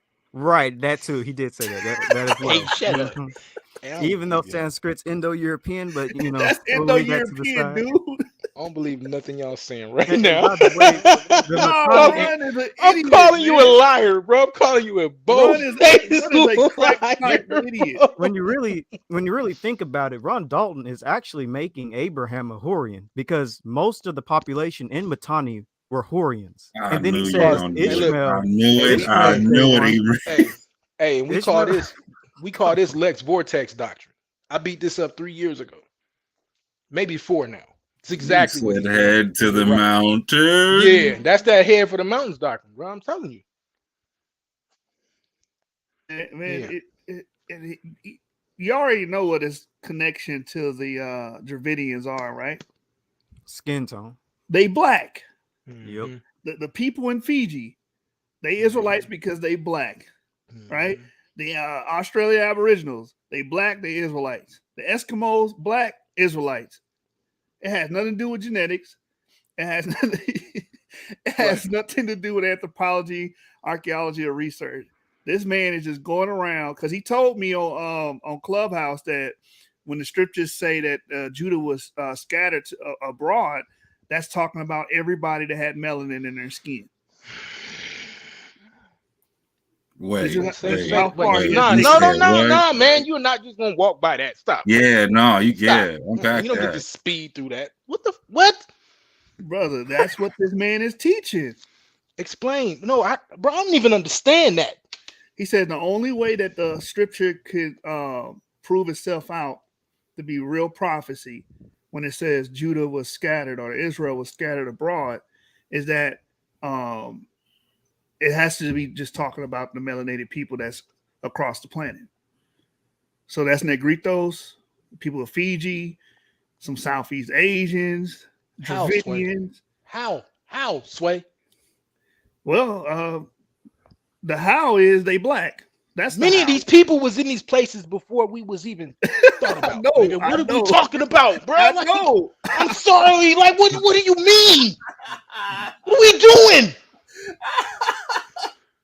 And I said, what is your proof? Some people on the panel remember this. I said, what is your proof that the people of Fiji are Israelites? He said, I called them and asked them. They told He called it. Hey, shut up. Hey, shut up. Bro, if I'm lying, talk to you. I got to go talk to you. That's true. If I'm flying, I'm flying. And my feet ain't bro, that's why I'm ground. talk to you, bro. I'm talk to you, bro. That's why oh, no. What is happening? Hey, stop. Bro. I'm so hurt right now. I can't do this, man. I can't, bro. Like, I can't. Like, what you mean? Oh, Bro, it's 2022, bro. I don't know if cats understand what that means. You have things like what's this plane thing? This LiDAR. I really want to see if they can do some LiDAR over in some of these areas. Like, we talking about modern advancements in science, and he bringing us back to the Stone Age, saying that we people, bro, these people was here in some of these places for so long, bro. Abu remember more of the conversation than I do. He said they lost the Torah on a boat on the way to the Fiji Islands. So they lost the Torah? Stop. Hey, shut up, bro. Somewhere in the bottom of the ocean. I'm not talking to y'all, I'm not talking to y'all. I was like, bro, a phone call's your proof? Come on, man. Oh, man. A phone call is like step 1, maybe step 2. Like, you do the email and then you should get the phone call, and that should be the beginning of the dialogue, not the end all be all. Like, oh, they told me they Israel. They told me they was Israel, so yeah, that's it. But by the way, I just got to point this out again. Yap Gang and everybody else on the panel, we're losing money as we try to, tell people about this information. And Ron Dalton gains a ton of money when it comes to his stuff. We're doing something wrong, people. We got the pimp backwards right now. You know what I'm saying? Like, I'm about to hit you with the whole Patreon model. You know what I'm saying? The whole YouTube model. Yeah, 100. No, but I'm gonna be honest with you though, bro. Like, it seems to be that's the only way people seem to take you serious at this point. Is you got to have a body of work that you're gonna say I'm gonna charge you for. I'm gonna charge you for my body of work for you to take it serious. Well, if that's the case, then that's what we got to do. How about this? We just say we're Israelites and provide no evidence. Let's just do that. I mean, everybody's doing it. Everybody else doing it. It seems to be very peaceful. It seems to be very lucrative to walk around and just say, I'm black and I'm an Israelite. If you don't like that, F you white man. Now everybody give me tithes. I mean, that's what's going on, bro. F you pay me. F you pay me. That's right. Nah, hey, look, bro. Hey, look, man. This ain't it. Understand. Hold on, I got to show you something because you mentioned that he wrote books, right? Let's go to his book. I'm just gonna go to the page real quick. I'm gonna show you what his citation and sources are. Netflix. Hold on, why you spoil it? Why you spoil it? No. Hey, wait, no, you was serious when you said Netflix? Hold on. Why you spoil it, brother? Stop it. Come on, hey, if man. any of you niggas ever come to me with a Netflix source, bro, I'm walking out the debate. If I'm in a debate and the nigga got a Netflix source, you won. I'm walking out. I'm blaming everybody on the panel right now for this being out because we it's our fault that people ain't afraid to put this kind of information out. You know what I'm saying? Oh shit! Look at he read this shit. Hold on. What are you trying to read? This is from the Hebrew to Negroes. Hold on. You know what? Hey, and this is my fault for not reading that whole book. This Hold is on. all. Yeah, Yeah, this Hebrews is to Negroes. 100% my fault for not being able to make it through any of them books. That's my Yeah, fault. exactly. 100%. Hey, Sean's backstage. Hold Yeah, on. I wasn't able real to. quick. Hold on. Oh, this hurts. Hold This on. one Let me hurts get a it. lot. Let me get it out. In this book, Hebrews to Negroes, Volume 3, Wake Up Black America. Oh yeah, I definitely didn't see that was volume 3, fam. I definitely Man, he got hell of them. Page 317, it says the Neanderthal is credited to have lived thousands of years ago, most likely before the flood, when all types of prehistoric animals walked the earth. Now, y'all be like, oh, there's nothing wrong with that, right? Yeah, I'm sitting here listening like, okay, let's see. Look what his source is. At least this is what modern TV and movies show. Yo, not even Netflix, my G. Hey, Not even Netflix. You got me running in the circle. Hey, not TV and movies. Hey, He that's didn't why, even bro. say documentaries. He said Hey, bro. movies, dog. That's why David Rohl said you've been watching too much Cecil B. DeMille or whatever he said. Hey, Yeah, Rohl, exactly. Anybody get his book on Kindle, just type in movies and look at all of the movie references he has. Yeah. Right here. Type in Netflix. Type that in. Yo, Hey, check look. this Hey, out. look. If all of us Hey, don't have a book by this time next year, we need to slap ourselves like hard, fam, because this is ridiculous. Research Harp, the movie Geostorm 2017, and the movie Aloha. No. Aloha. He said Aloha. He said research these movies, y'all. No. That's research. That's primary. Hey, bro, I can't even laugh. I'm sitting here looking at that in writing right now. Then he goes into the words of the Lord of Enki. Look. Then he goes into the words of Yo, that just hurt my Lord whole Enki. soul. You feel what I'm saying? Like, I'm about to get y'all finna make me start Firstborn drinking, and bro. Like, yo, man. I don't By think the people way, understand my how. boy, you know what I'm saying? God, I think yo. people really underestimate how serious we take scholarship. Like, all jokes aside, right? We laughing because to us this is hilarious. But I'm gonna tell you, if this was an academia and we was having a real like a symposium talking about the Exodus, we would have ran that dude out the room, bro. I'm gonna keep it. Nah, anonymous. We're not taking this serious enough because they're not afraid to say this stuff out Here go loud. page 580. They're not afraid to not charge people for this stuff. You feel me? Like, nah, we got work to do, fam. Yeah. He used a movie reference right here as a citation. He says in the movie, Ra has a spaceship buried within the pyramids of Giza in order to speak. Just as in the Emerald Tablets of Thought, the spaceship of Ra tries to leave Egypt, but the military team sent into the past somehow managed to blow it up using a bomb. By the way, That's a question, bro. that's What the y'all's hell that people got? got him to move to Africa? By the way, with all that money, that's y'all. Ain't was about to say something. Hold on. He about to say a key thing. What the hell they got to do with Hebrews and Negroes? What that got to do with Hebrews and Negroes, bro? What you took the words out, man? What the hell that got to do with Hebrews and Negroes, bro? I don't.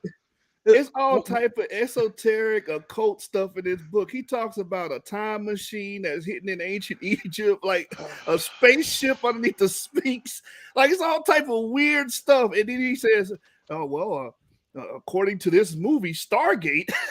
See, bro, not Stargate doctrine. We went from Left Behind to Stargate. Like, come on. By the way, low key, somebody told me, and I'm not gonna say their name, but a lot of this stuff that he be saying is very similar to Nuwabian type of rhetoric. I was literally just looking for thinking of Nuwabian. Dr. York. I was thinking the same thing now. Now, I'm not going to tell you who said that, but whoever said that is absolutely correct. And I'm not going to say their name, though. Oh, you know who I'm talking about? I know 3 people that said it. You know, I talked to all the OGs. You know what I'm saying? So I think Ron Dalton might be a former Nuwabian that became an Israelite after the leader of the Nuwabians was found out as being a pedophile and got arrested. I don't want to say that. Because I don't know for sure, so I don't want to say that. I don't know. But I will say, It's Nubian-ish. Remix. It is Nubian-ish. Oh, Hey, look, man. in all respect, like I'm just gonna say this part. Do better. Do better. I'd rather you laugh at me for 2 years for me Don't getting do my no work more. right. No, don't do no more. Stop. Just stop. I'd rather you laugh at me for taking 2 years to get my work right, or however long it took, than do that. They're not gonna check this out. What incentive do they have to get better if they're already getting paid to do this? That's true. Yeah, That's what I'm saying, bro. We gotta run pockets. Very good point.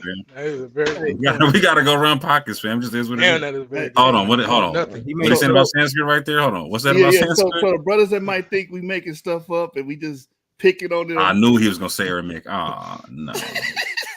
God, bro, I can't with this. Page 33 of Hebrews to You Negro. can't even make this up, bro. He says at the top of the page, are there some Shemitic people or lost Israelites in India? Consider this amazing fact. This amazing fact. This Every dead time- bachelor sounding ass. I'm sorry. I can't read this shit. Hold on. Give me a minute.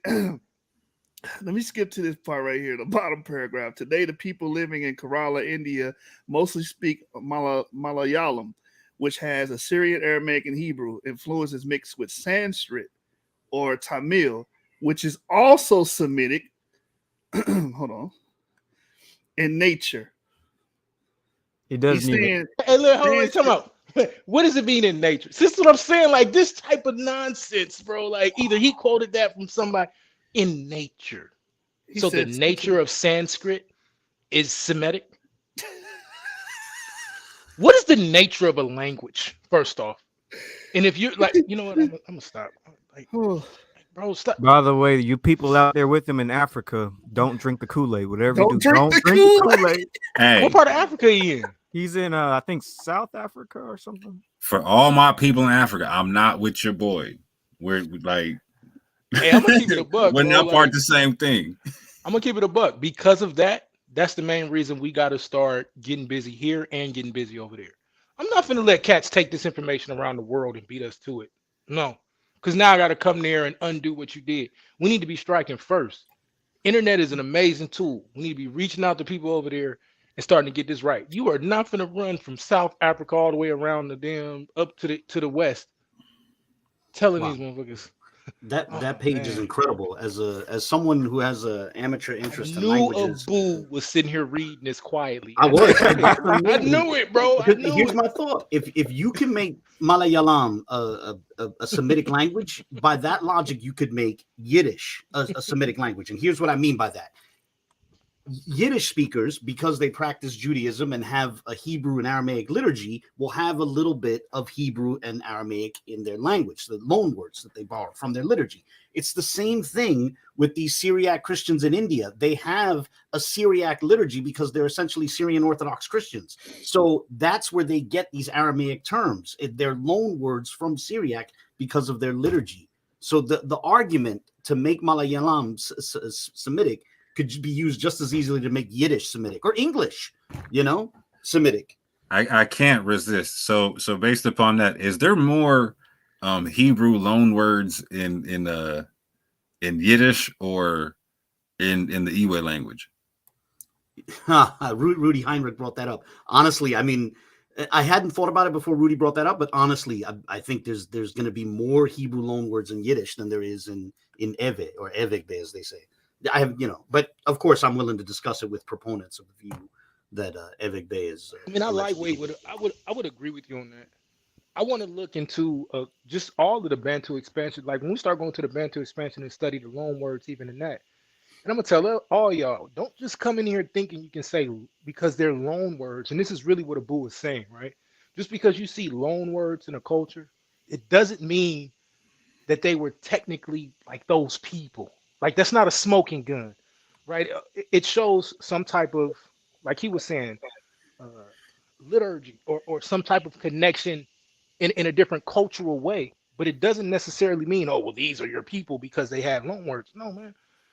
I think y'all seem to not understand. Like just like today, there's just different slang, right? There's different things that we use in different regions, especially. right? So out here, if we talking about if you got a stick, right, you know what that is. But on the West Coast, like I'm on the East Coast now, but on the West Coast, they're not calling them sticks, right? They're, especially in the Bay, they used to, I ain't gonna go there. But the point is this: the point is this: is these loan words are not smoking guns for trying to find our people. Stop doing that, right? We're Go to not the even culture. Indian, so why is he even into this stuff? We're not Indian. We're not. What is this? What's the I word have I'm to looking correct you. I have to correct you, brother. It's The because Dravidians are black. Malayalam is a Dravidian language. That's probably what's motivating him to go there. 100able, and that's why. So that's the one thing I studied when I watched his last documentary, or it was either the last one or one before that, because that's he was loan word heavy. It was like 30 minutes of just one section of just loan words and all these different cultures, and all of it went back, and it starts and goes back to that Dravidian connection. It's exactly what it is. Hold on. Hey, now, if that made y'all go wow, let's go to page 284. It can't get no worse. Page 284. He talks about a particular race of people, right? Because I'm not gonna read all of this, right? I'll start here. He said, "Could this be the reason why some Asians are white as well? Could this be the reason why some Asians are white skinned and some are dark skinned? The blonde, red haired, blue eyed Tarim mummies, the lady of Tarim in China, have brought attention to this matter." Huh? I just see Tocharians on the screen. Like, yo, what's the Tocharians got to do with the Hebrews? Hold on. Let me get to the juicy part. Oh my God. They also found Tocharian, i.e., Scythian female mummy with white skin and blood hair wrapped in Celtic cloth.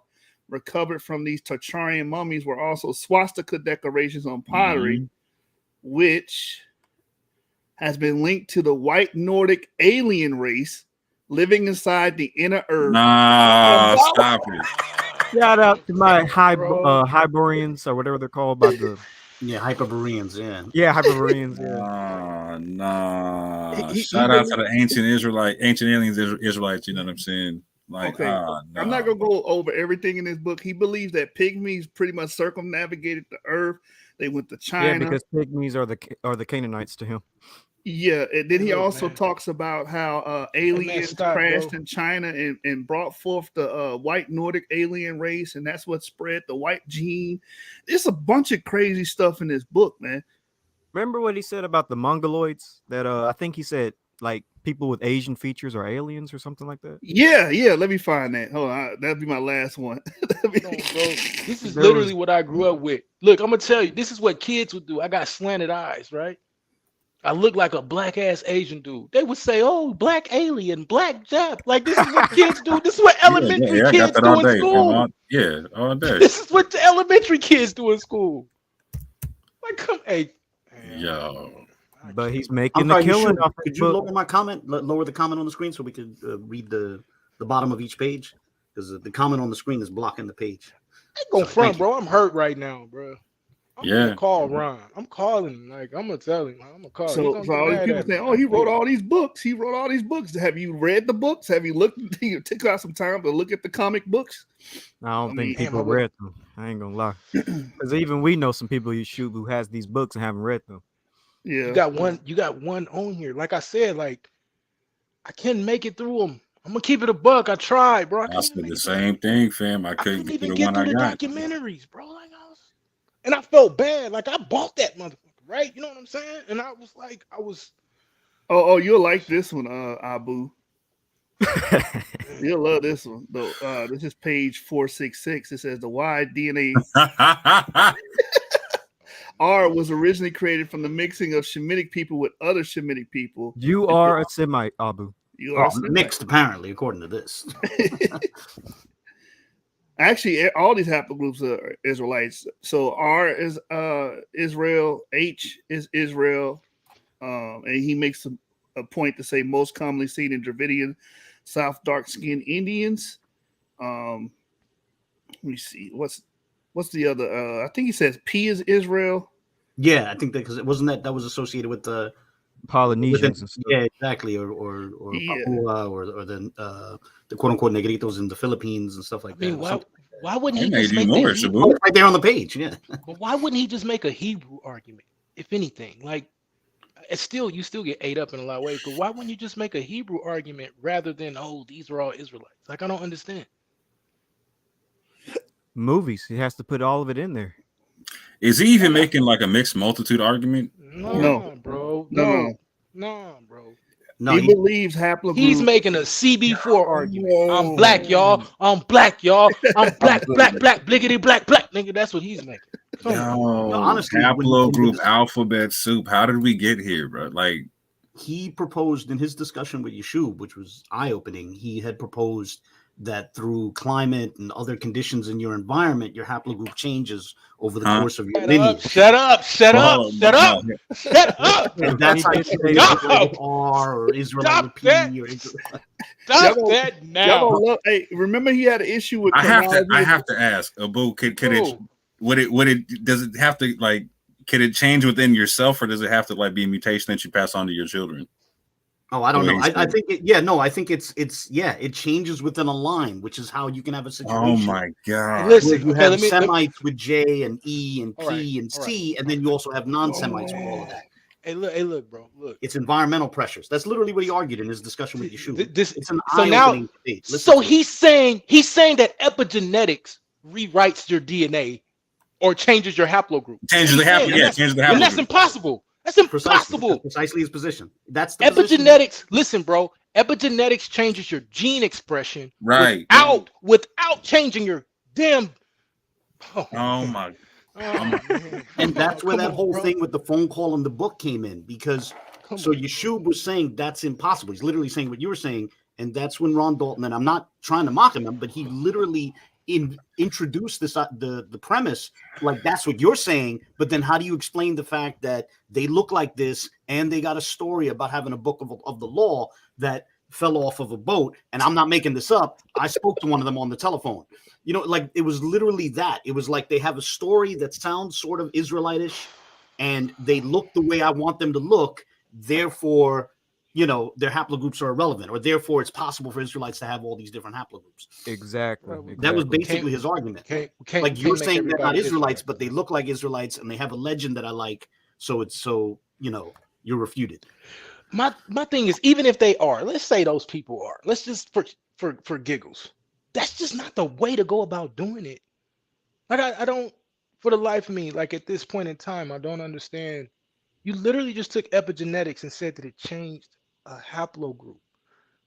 Do y'all understand like how detrimental that is to the work that we have to do going forward? Because one of the things that makes the Torah or just the Bible period so amazing is it is an epigenetic type work. Meaning if you do this to the third and fourth generation, now it changes how your kid's gene expression is, right? The whole concept is for us to become better people through understanding the book. And you just took that and crumpled it and threw it on DNA. You just sprinkled it on DNA like crack. Sprinkle some crack on them, Dave. Like, what do you mean, bro? Nah, what you saying ain't none. If I renew my mind enough, I can change my haplogroup, man. I can go from G to E. You know what I'm saying? Right. That's no different. That's no different than Mike trying to say. Elder Mike would too. Elder Mike would too, because Elder Mike would hear that. See, my friend, all I gotta do is keep Torah, and now I'm a Jew. Why haplogroup E? Like that's what he would. You know what I'm saying? What? Come on, bro. Hey, you guys remember you was having an issue with identifying the Middle Kingdom and distinguishing it from the New Kingdom, right? Well, he has an issue with chronology. So when you go to this page 464, he says a pre-pottery Neolithic period. Pre-pottery Neolithic period. Okay, let me watch this. Represents early BC times in the Levant, Israel/Canaan, and Assyria. The pre-pottery Neolithic period succeeded the Natufian period, as many scientists state that the domestication of plants and livestock skyrocketed during this time. How could the Bible verify this as being from the Israelites' presence in the land of Canaan/Levant? ? Then he gives says simple. Yeah, simple. Exodus 12 and 38. A mixed multitude went up with them also, and flocks and herds, a great deal of livestock. Hold on, don't say nothing. Don't say that. Let me keep reading this. Could the pre-pottery Neolithic period be when the Israelites started widespread livestock and agricultural practices? Let's get to the next page. Come on. Next page. Where's Chris Harris when you were talking about anachronisms and whatnot? Practices under the kingdom of Israel with King Saul. So the Natufians were in the time of Saul. Yo. Correct. Okay, so now it gets worse. 10,000 BC. Oh, tell me you don't. Yeah, it does get worse. He stop, bro. No, but the thing is, you think that's impossible, but what if they had a Stargate? They had a Stargate so they can jump time. Yeah, so that star goes. It's not as silly as you think. Wait, can you go back, Yashub? There was a sentence that was kind of strange to me. I want you to break it down for me. Can you go back to the next? I don't know if I possess that power, brother. I mean, so what are we 8,000, 9,000 years off right now? Something like this. Like, man, he's he says that the pre-pottery Neolithic period represents early BC times in the Levant. So what's early BC? What is that? That's what I'm trying. Yeah, time of Saul, the time of the kingdom of Saul. I'm not joking. That's what it seems to be right. saying. Okay, so and that's what I'm saying. Right, and that's exactly what he's saying. So we know that's what 1040 BC, 1030 BC. Yeah, early Like, what are BC. you Doesn't doing, BC bro? just mean before Christ or before common era? Yeah. What's early BC? I want to see the next page after that, where because I saw it mentions Esau. I want to see if he gets into Ishmael after that. Oh no, he talks about Ishmael, another part he of the definitely book. gets on Ishmael. But, Y'all gotta like this. So he's using the PPNA and PPNB skeleton remains to say that, hey, they found P there, they found H there, they found all these groups there, and he's saying that, hey, these are Israelites under King Saul, so that's how we know that these are Israelite haplogroups. That's true. That is why he says that. Yeah. Yeah. Even though when it has that X there, it's meaning excluding. Now y'all see why I say repentance is the key for all of this. This is just arrogance, bro. This is pure arrogance. Bruh. To the think chaff that gets you can thrown in the fire, bruh. To think that you can put this stuff out here. And it's like when what's the dude named Tony Stark walking to the Saint? That man's playing Gallagher. Thought no one would notice. Thought no one would notice, but we did. The crazy part is he did put it out, and our family ate it up. They didn't know no better. They didn't know no better. He's on volume 3, volume 4 of his book. I couldn't even get through volume 1. Yeah, bro. We all said the same thing, man. That's This crazy. is why people can't eat up. Hey, yo, you can have multiple haplogroups. Like, no, fam. This is what I'm saying. Like, nah, the wheat got to get separated from the chaff, and the chaff got to go in the fire, fam. This is what it is. I think people do, to a certain extent, know that we are different because they always say, "Oh, you know, you, Ivri or Yashub or YASHAR-YA'OH are just trying to destroy the Israelite community. You're giving your heritage away, to the, you know, the Jewish people. You know what things like Teo said to us, and they even think we're white and Jewish. So, I think we have created a somewhat of a divide. It's just that other people who don't know us might think that we're BHI, like Jacob Israel on Facebook, because he definitely thinks I'm a BHI. Okay, but your boy Ron Dalton just made a whole Jew, a whole Moor and whatnot.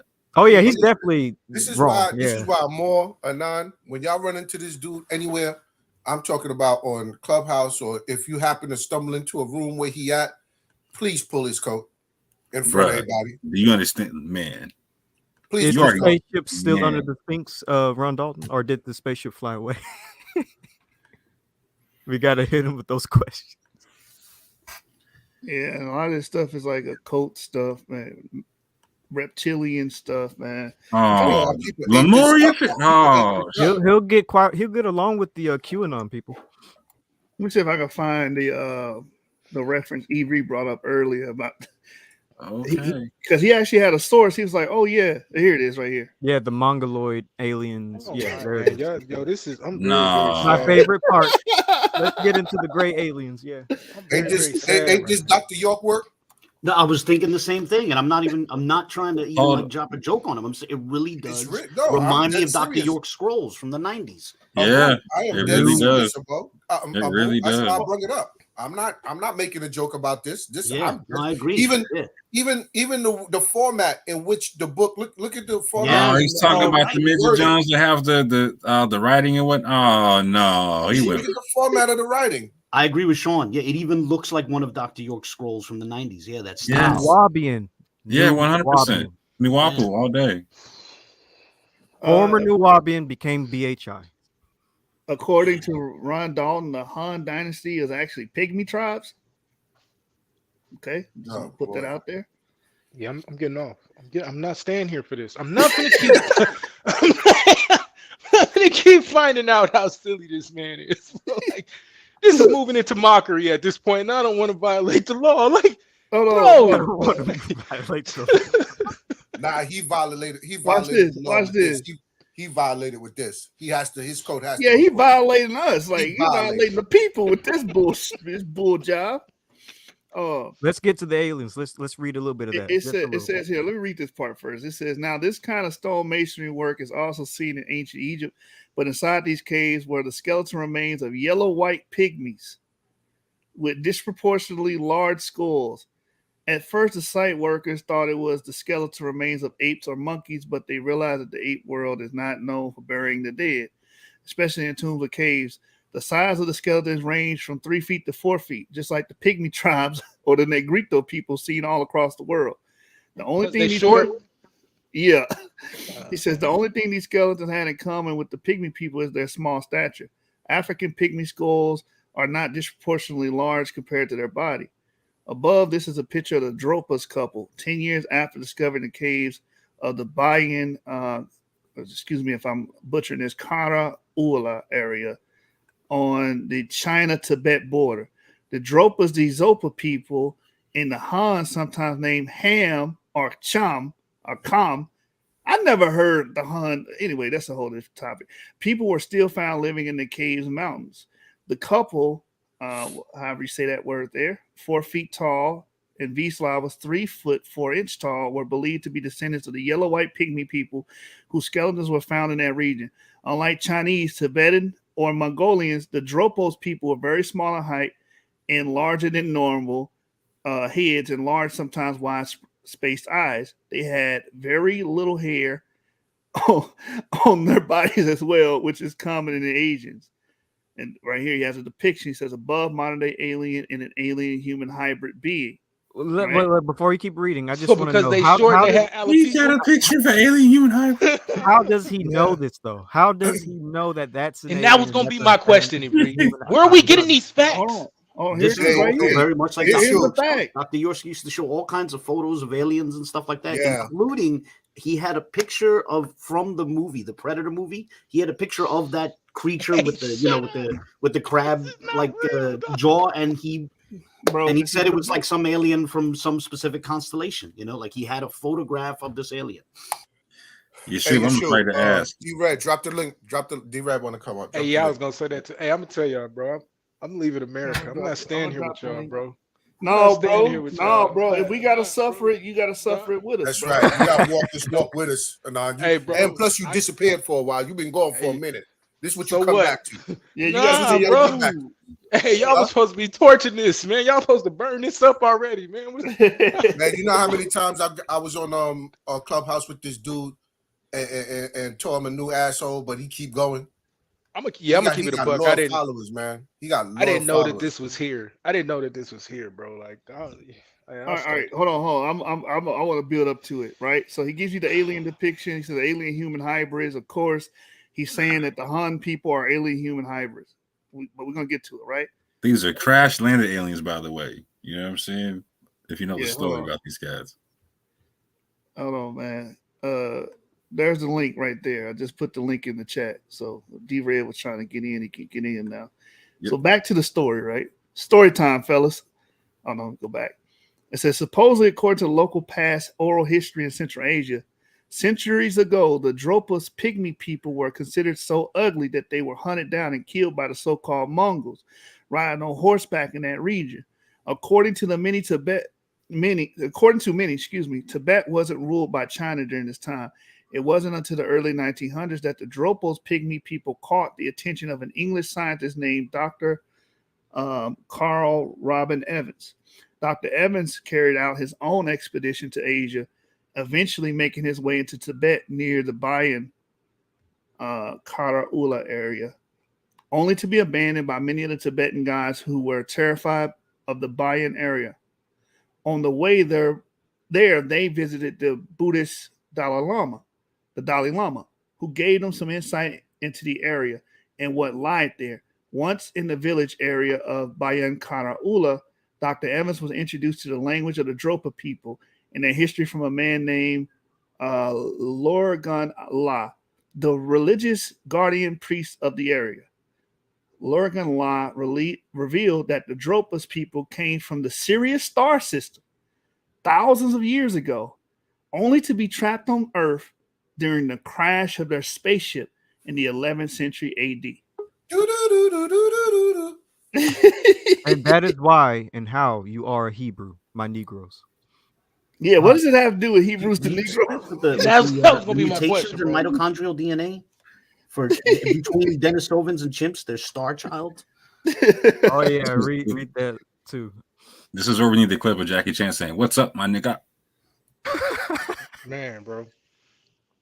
This is where we start to really teach about old Earth and young Earth, and either way it go, you don't need to be making these type of claims.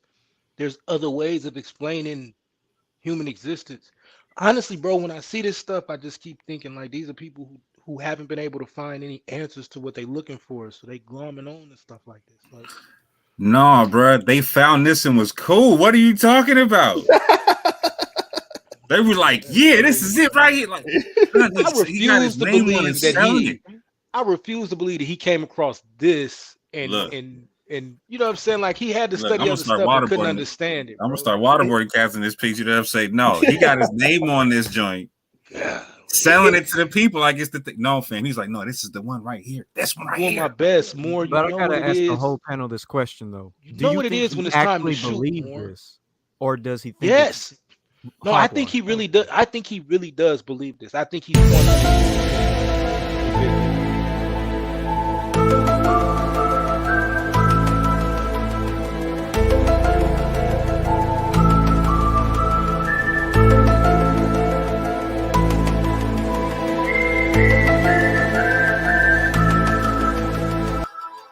Yeah, I think the answer is yes as well. Oh, y'all really believe he believes this? Wow, that's interesting. I kind of thought he was like faking it, but okay. No, I'm gonna tell you. Like I've had conversations. Can I sue? Can I hold on real quick? Can I sue him because I bought a product expecting that the product I hate you so much. I'm being serious. Like, can I get a refund or something because this book has nothing to do with the title? Don't worry about it, your shoe. We're gonna take it out his ass. We're gonna wear him out from Y'all got the floor, man. Going forward. We're just gonna keep wearing him out. I'll be honest. Look, now I'm gonna say this. I love you, brother Ron. Right. So if you come across this, you know I love you. I ain't got no real issue with it. If this really turns into an issue though, then we'll address it. But you got to do better, man. You an elder out here, bro. Are you an elder out here, man? You can't be doing this to our people. Look, elders bro. are exemplar. Don't do that. Don't do that. Elders are exemplar, fam. Yeah, no. Bro, listen, man. I got 20-year-olds coming up in this, asking us questions, coming across this stuff, man. Anonymous, I'm not gonna let you talk to that grown man like that. No, he's quoting movies, my G. Hey, bro, this man's supposed to be an elder. You feel me? Like, come on, bro. No, this is why he's not, because he's quoting movies and taxing the people for it, bro. Well, he's at least an elder in age, bro. Right? I know in age he's an elder, and so I'm just saying this, man. Like, I'm trying to be respectful, but this is horrible. Anybody else? I would be probably really obnoxious. Like this is bad. I didn't know that that's what this was. I apologize. Like that's why I've never quoted his work. I'm gonna keep it a buck. Not nothing against him. I needed more scholarship. So, and I couldn't get through the books. Like so, I really so think our message to the youth is please stay in school. Try to be the best you can be.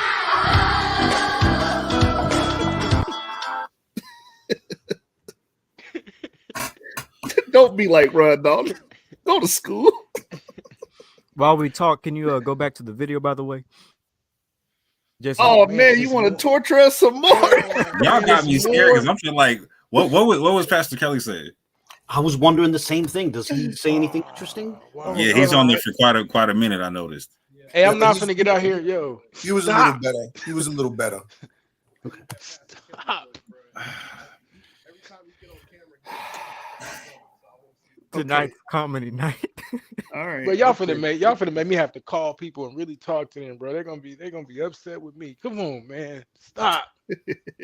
What did Pastor Richardson go? Did he go as bad as Dalton did?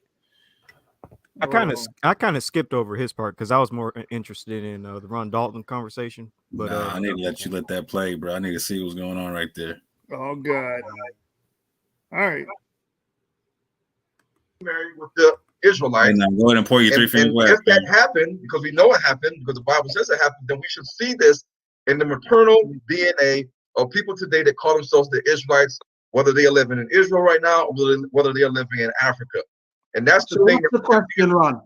What's the question? The question is, shout out to the elder, bro.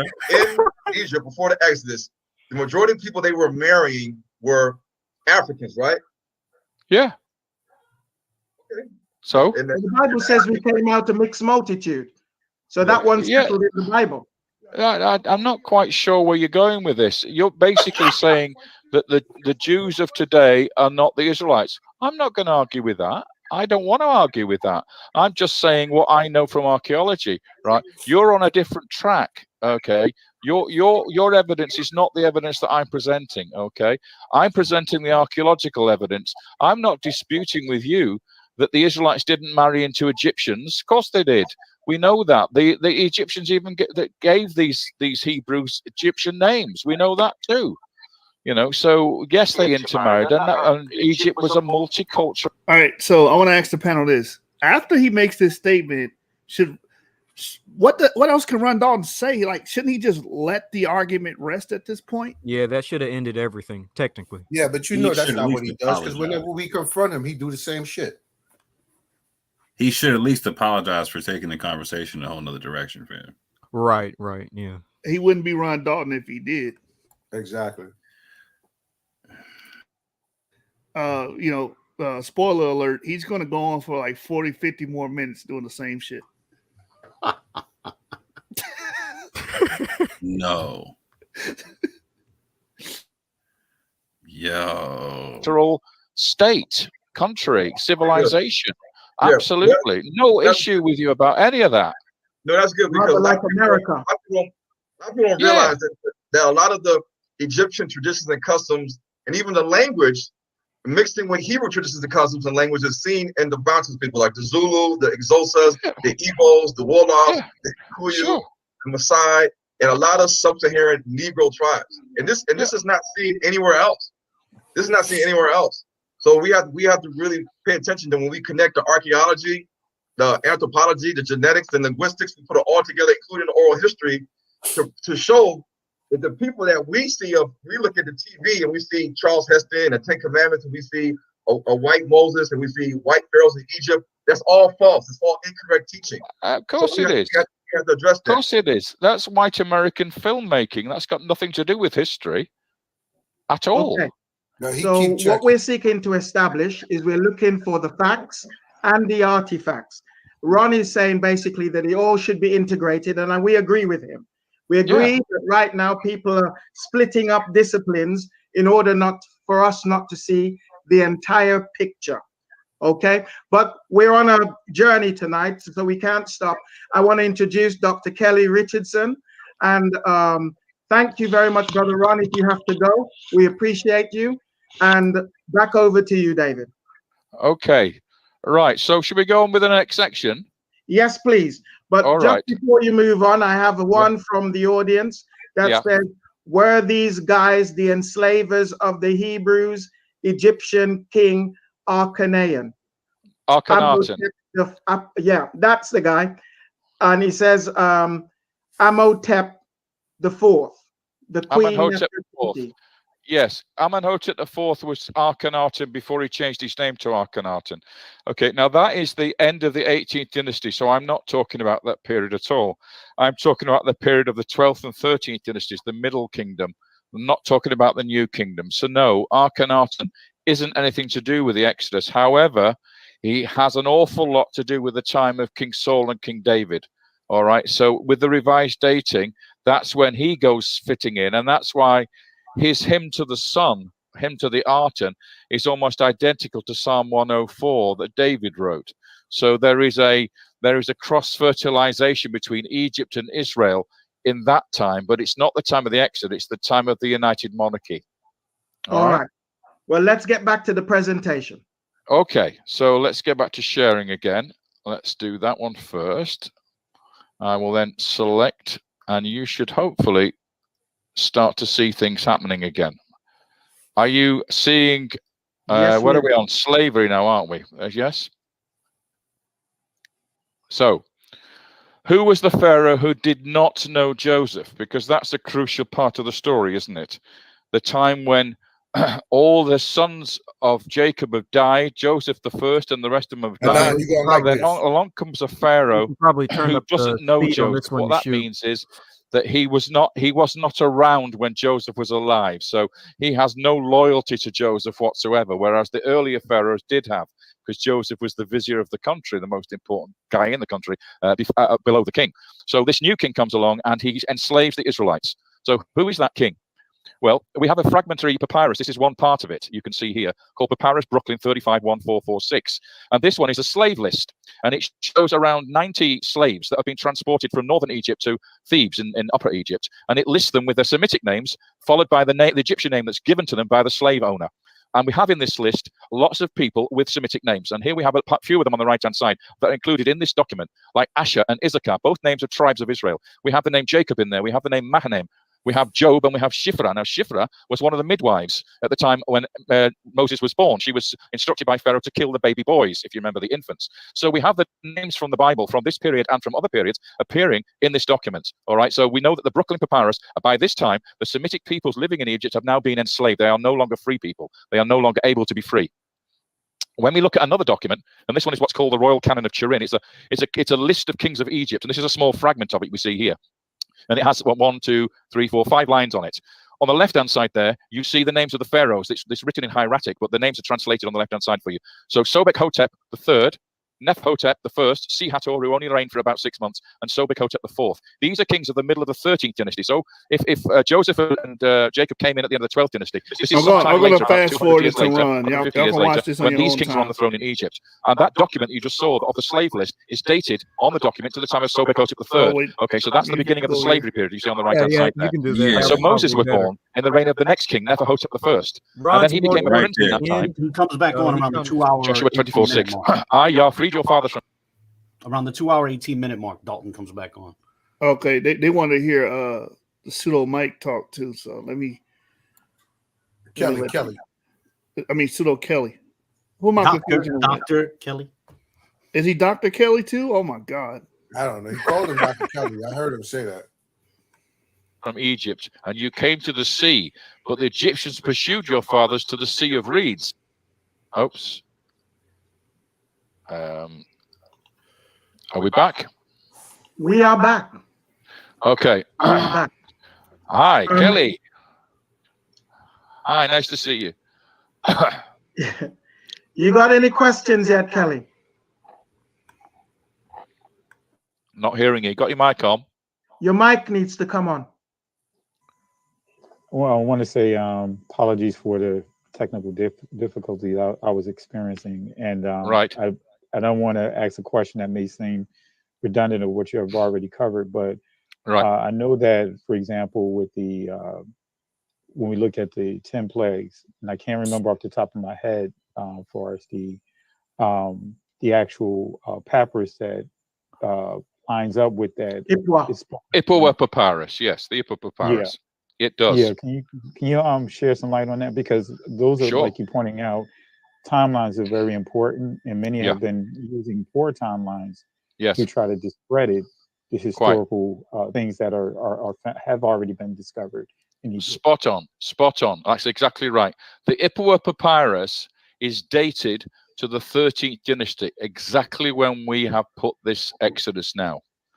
So it actually is a record of the Exodus plagues and what happens when the Egyptians are defeated by God, and they take the possessions of Egypt, the treasure and everything. It's all in the papyrus, and they take the treasures of Egypt out with them into Sinai. So you're absolutely right. The Ipuwer papyrus is not dated to the time of Ramesses II. It's not dated to the New Kingdom. It's dated to the Middle Kingdom, which is where we've got the Sojourn and Exodus period. So it is confirmation of the Exodus story from an Egyptian document, which is very important. Absolutely. Okay. And then one last question, if you don't mind. Sure. The Sifra and Pua, because can you expound on that as well? Yeah. Sorry, Sifra, did you say? Yeah. Midwives. Yeah, Sifra was the midwife. Yes. Well, she appears. Well, it may not be her. It may be somebody else with the same name, but she appears in that slave papyrus, Brooklyn papyrus, where we have 90 slaves, and most of them are Semitic, and they have. It says the Semitic name, he or she who is called, Egyptian name. That's how the formula of each of the slaves is written. So we actually have Zifra there. Zifra, she who is called, and then her Egyptian name. So the Egyptians are very fond of giving them Egyptian names. And it's not really different to what I would suggest, that the Africans who came over on the slave ships to America were given English names.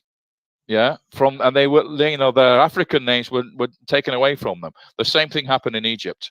The same thing. So the Hebrews were enslaved. They lost their Semitic names and they were called with an Egyptian name. And we do have an example of that, which is Joseph himself. Yeah, he has a name Zaphanath-Paneah in the Bible, given to him by Pharaoh, and that is in Egyptian Zataneth Ipianku, which is Ipianku, or Ank in Egyptian is Aneach. Okay, so Apaneach. Okay, so his name is he who is called the one who lives. That's what it means in Egyptian. Okay, and Aneach, the one who lives. Why? Because Jacob discovered that his son, who he thought had been killed, was still alive. And he told Pharaoh, I never knew that my son was alive. So Pharaoh said, great name. I'm going to give that name to Joseph. His Egyptian name is the one who is called the one who lives. Okay, and he is the big vizier, the big chief, if you like, of Egypt in the 13th dynasty. He runs the country. Even the granaries at this time are called the granaries of Aneach or Anku. Fantastic. Okay. Well, we do have a couple of questions. One specific question coming from one of our sisters. She wanted confirmation that they crossed a lake and not a sea. Yes. In other words, is it the Reed Sea a lake, or was it the Red Sea? A very good question. Both the Dead Sea and the. But real quick before you play, I do want to say shout out to the guy for at least sticking to the conversation, because he didn't at least take the conversation left. He stuck with the conversation. Shout out to the guy. Indeed, same. Yeah, that's why I told you Kelly did a little better. He did. He didn't get in his flesh about this. Round two. I was listening to what you said about the pharaohs of Egypt. We know that in the beginnings of the dynasties, that you had the Egyptians that were ruling the dynasties, you had Nubians that were ruling the dynasties, the Nubian Cushites, and we know on the walls of Egypt. Absolutely. You can see what color the Nubian Cushites were. The Nubian Cushites were very, very dark people that lived on the walls of Egypt. We know that during a certain dynasty that the Libyan Puttites would also. We know that Pharaoh Eoput and Sargon and Shoshenq. Libyans. Yeah. What these pharaohs look like, they were Negroid. They had woolly, kinky hair, and you can tell by looking at them that they did not look like Gaddafi. They did not look like Saddam Hussein. They did not look like Europeans.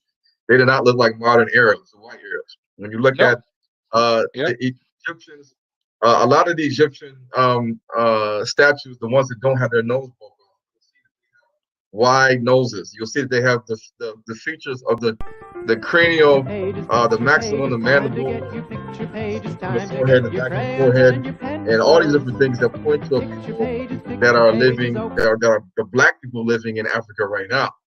You can determine this by also looking at craniometry of the skulls of, say, Ramses and other different pharaohs of Egypt that they took out. You can check the skulls, the angles of the skull, the angles of the face, the forehead, the back of the sides of the head, even the teeth. And with these, you can determine who are the closest remnants to the original Egyptians today in Africa, not the white Arabs we see today that do not even speak or read or write the ancient Egyptian hieroglyphs. Matter of fact, their DNA and their ancient ancestry connects them back to Central Asia with the Turkish people. Ivry, was that statement true?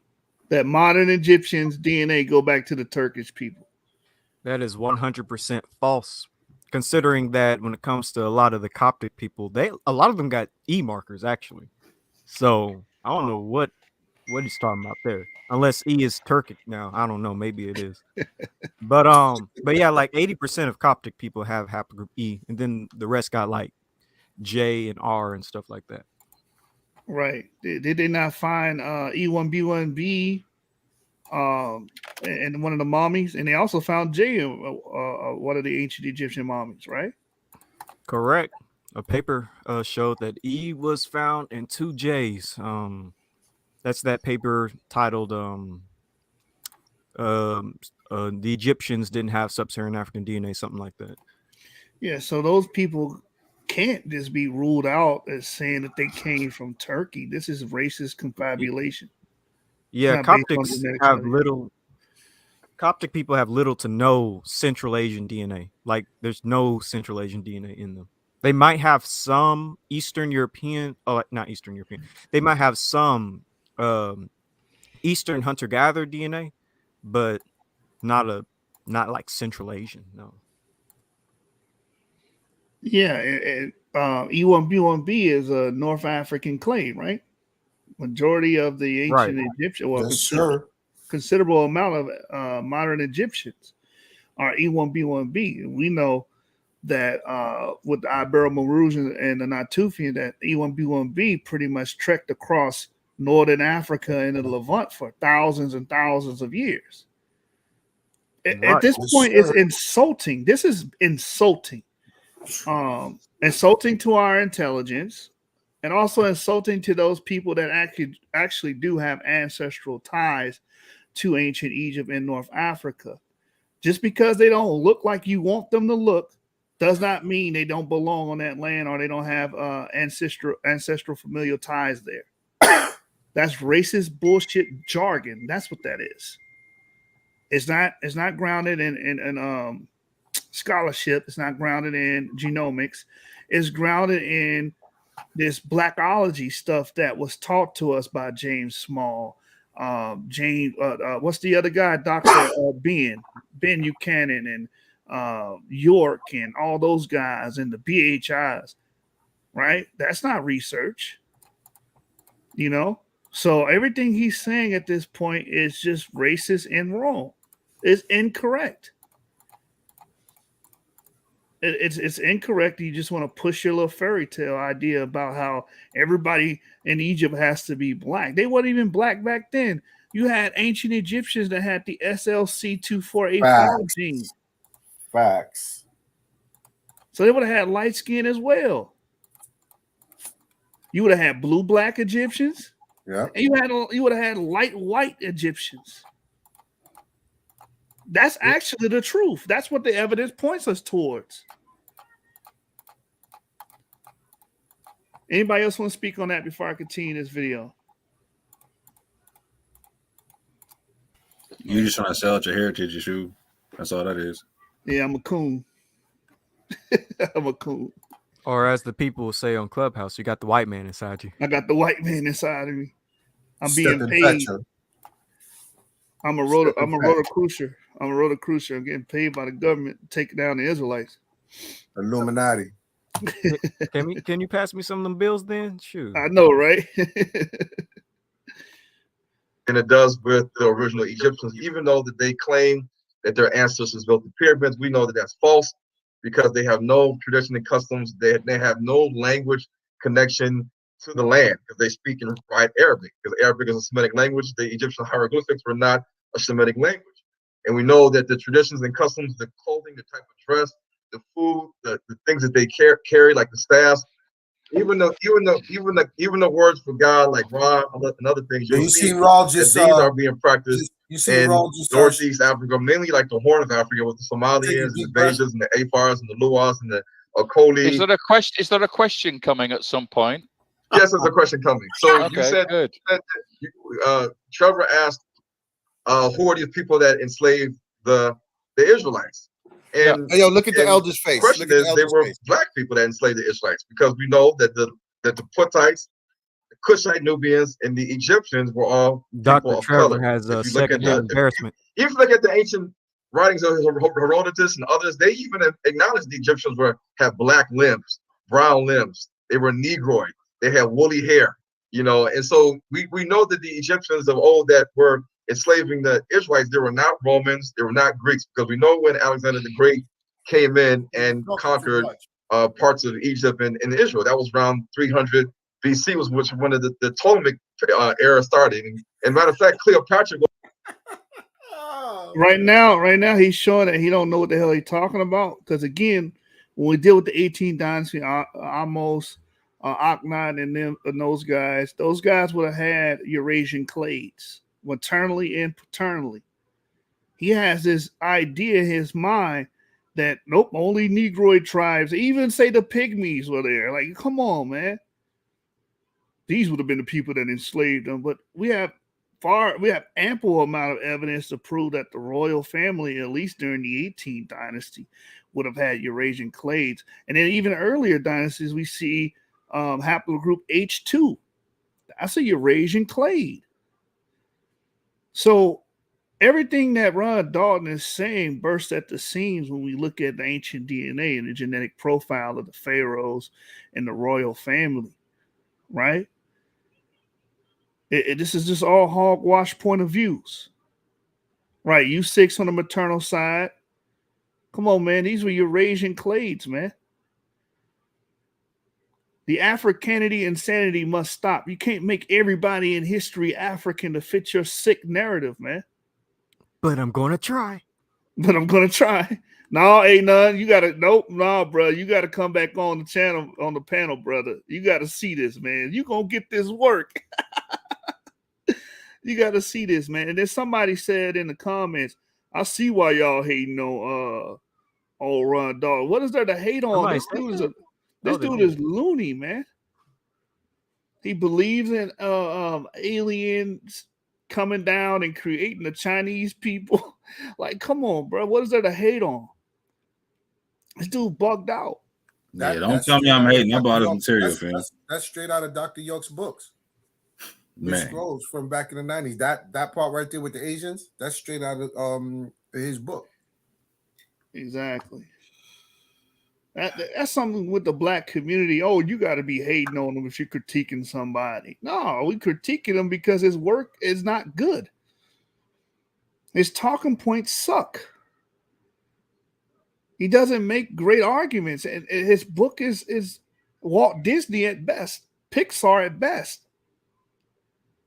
I wouldn't even give it that, bro. His book is a B movie.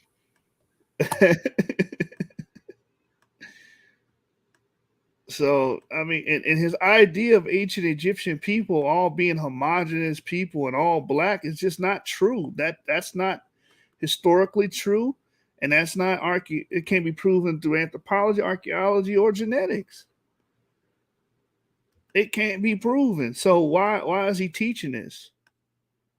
Right? Because people are buying it, fam. I was just about to say that money, the root of all evil. Let me get this book real quick. I'm going to go back to this footage because I want to read something from professionals, not internet whack jobs. Right?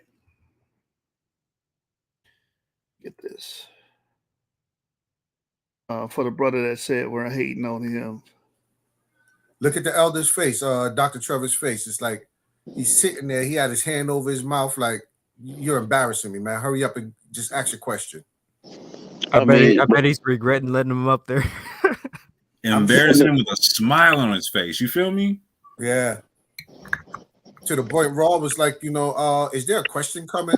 This is what he does whenever I deal with him on Clubhouse. He talks and he talks and he talks.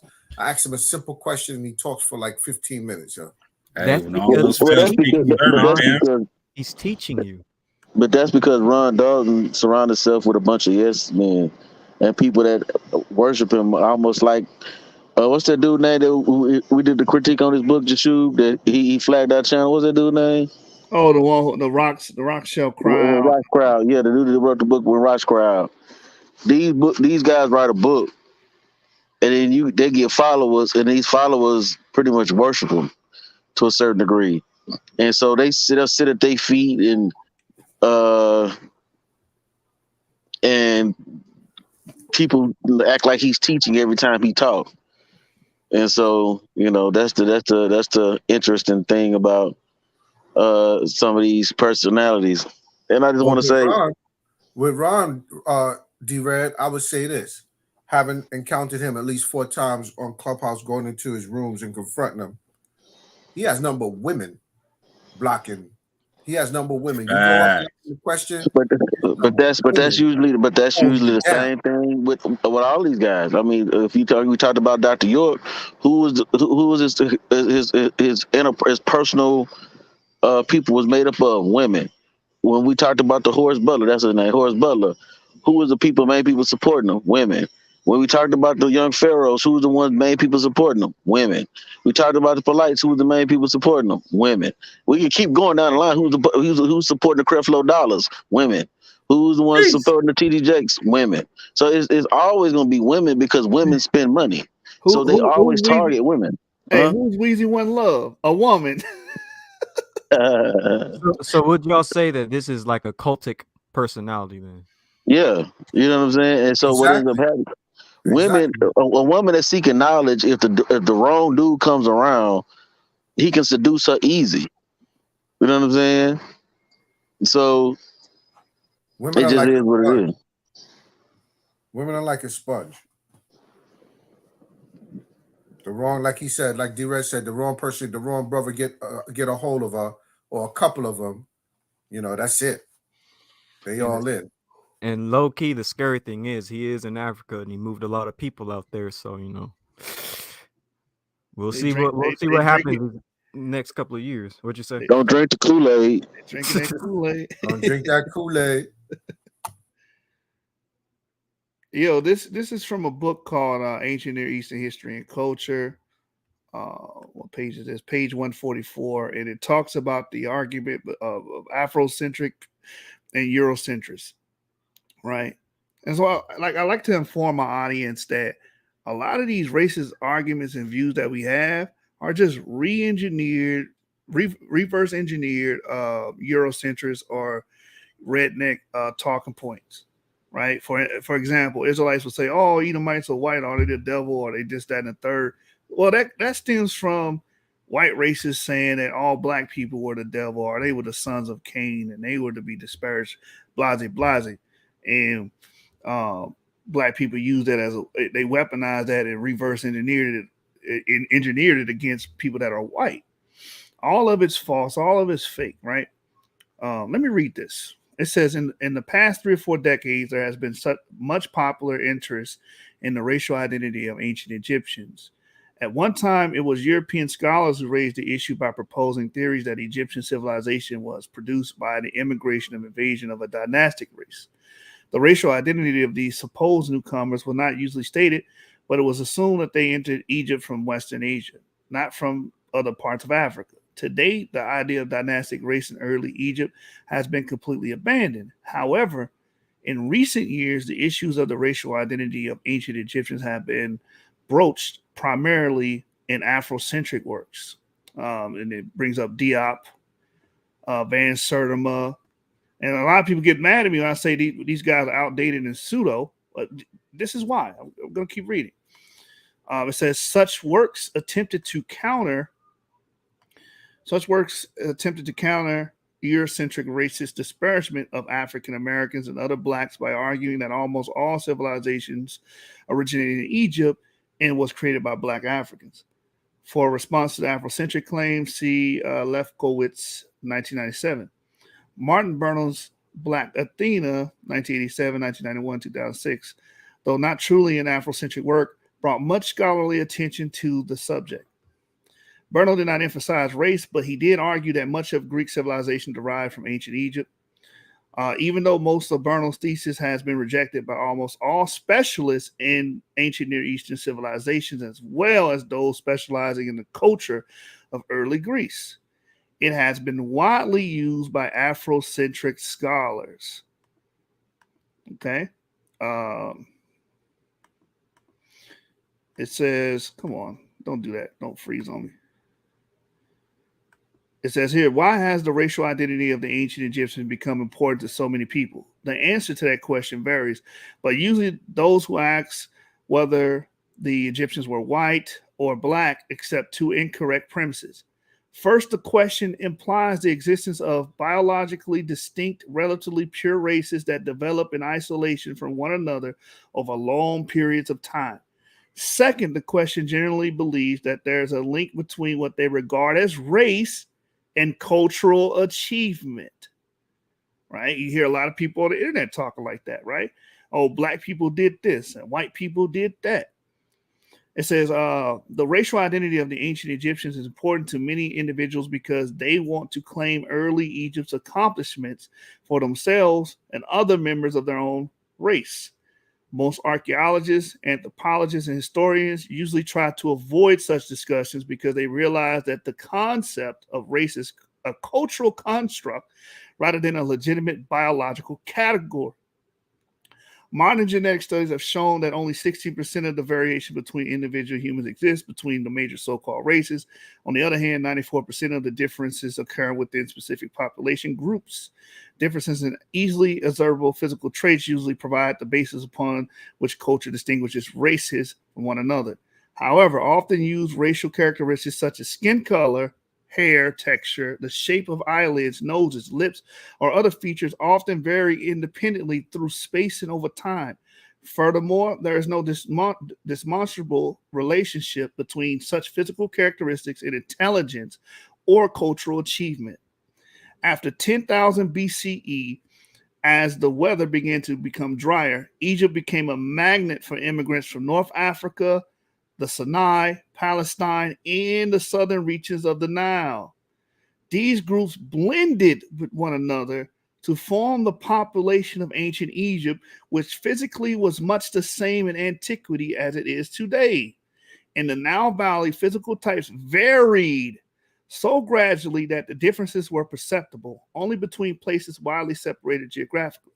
Skin color, for example, gradually changed from predominantly tan or olive in the Delta to an almost blue-black near the Nile sources. So just as I stated earlier, you would have had a variegation of skin colors in ancient Egypt. Wasn't all white, wasn't all black. No, you just hate your people. Yeah, I'm just a coon. All right, so I'll leave that there, and we'll go back to that video. But do you want to let Wheezy One Love on or what? Weezy F Baby, you're allowed to come on if you want to speak, man. Let's get past this video. Yeah, after the video, after. Not now, yeah. Yeah, finish playing the video, Sambo. Sambo. No. Wasn't a real Egyptian, she was a Greek. Well, she was Macedonian, but yeah, okay. But look, you've had a bit of time to have your speech. Go ahead. Let me ask you a question. Why is it so important to you? Easy, because when you look at what you teach is archaeological proof. So the proof shows that the Bible is real. And if the Bible is real, the Old Testament and all the stories, and we have a people today, and we have Christianity, Islam, and Judaism that all are teaching that the Exodus, the children of Israel, even the Egyptians, whether they're using movies or TV or just religious teachings by historians, they're all teaching the wrong history in terms of who are the original people. That's just Hollywood BS. It's got nothing to do with history. And look, we're not disagreeing about this. Calm down, right? Look, all I'm doing, look, I'm an old white guy, right? And I do archaeology, and all I'm doing is presenting to you the archaeological evidence for the historicity of the biblical text. I don't have any objections to what you're arguing here. We're not disagreeing at all. The only thing I would question is I've heard some people argue that the Greeks were black and the Romans were black, and I don't think that works. If you want to argue that the Israelites or the Hebrews, whichever you want to define them as, were black or were Africans, I don't have a problem with that at all. What I would question is, and perhaps you can explain it to me, is where did the Mesopotamian flood take place? Who was Noah? How did he get there? What if he was black and he was the progenitor of the black races?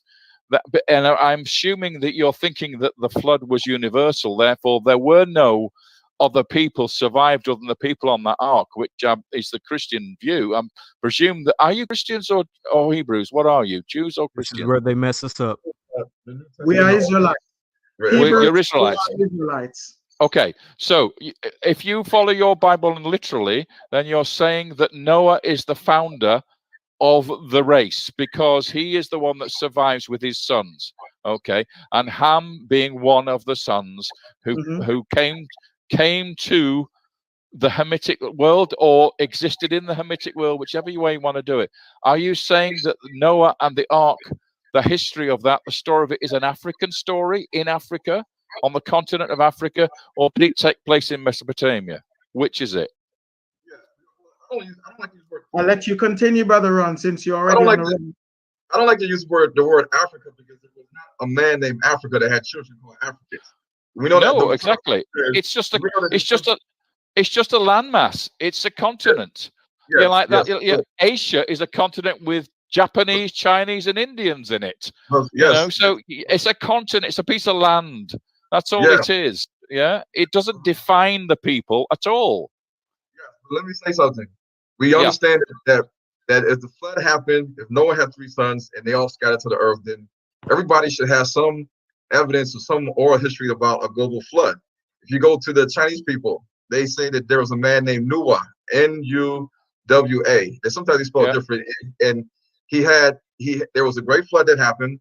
And if you ask the Chinese people, if you look at the Chinese text and you look at their languages, you decipher it, you'll see that they say that they descended from a man named Yefet, Y-E-F-E-T, and he had a son called Gomen, G-O-E. They say G-O-M-E-N. The Koreans say the same thing. The Koreans, of course, have the same kind of dialect and language as the Chinese. And so when you look at the people, say for instance, and they have a flood story. People in India, they have Manu and the great fish. The great fish is Vishnu, but there was a great flood, and 8 people survived the flood. Right. Okay. Fine. For the flood, you have 6 people. You have Ham, Shem, and Japheth, and they're his wives. And you look at the whole thing. You'll see that Noah had a wife, so that's 2. And then each of the 3 sons of Noah all had wives. So that's 6. That's 8 people. Noah, his wife, and then Ham. Yeah. Well, where are you going with this? Come on. Exactly. Yo, his monologue is crazy, yo. Yes, we see in different civilizations they talk about the flood story, like the Epic of Gilgamesh, which is based out of Sumeria or Iraq. So when you look at biblical history today and religion, we are taught in the majority of the world that are Christians, Islam, and Talmudic Judaism, they're taught that the Jews today in Israel, they are the original people. And when you teach that black people are just, we're just Africans. African is not a term of an ethnicity of a descendant. The Jews today say that they descend from Jacob. If they say that they're the tribe of Levi or Cohen or Benjamin or Judah, that means they have an ancestral forefather. Judah being the ancestral forefather. Okay, let's get on your territory then, shall we? Hold on. Wait, no, I'm going to have my turn now. You've had a bit of time. What about the Lemba? Okay, the Lemba have Cohen DNA. The Lemba have Cohen DNA. Okay, we know that. You really are really messes up now. When you Let me start talk about this. Now, what the Jews failed to unveil, because I've seen the genetic slaves of the Lemba Jews. There's actually a South Indian lady. She's South African, but she's Indian. She did a genetic study and she broke down all the people that they tested, the Lemba and the Remba and the Venda.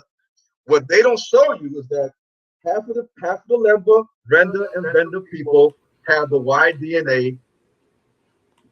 My thing is, I have to stop the video here. I'm gonna let it play out because it's about 20 more minutes. But he just made the claim that they don't show you.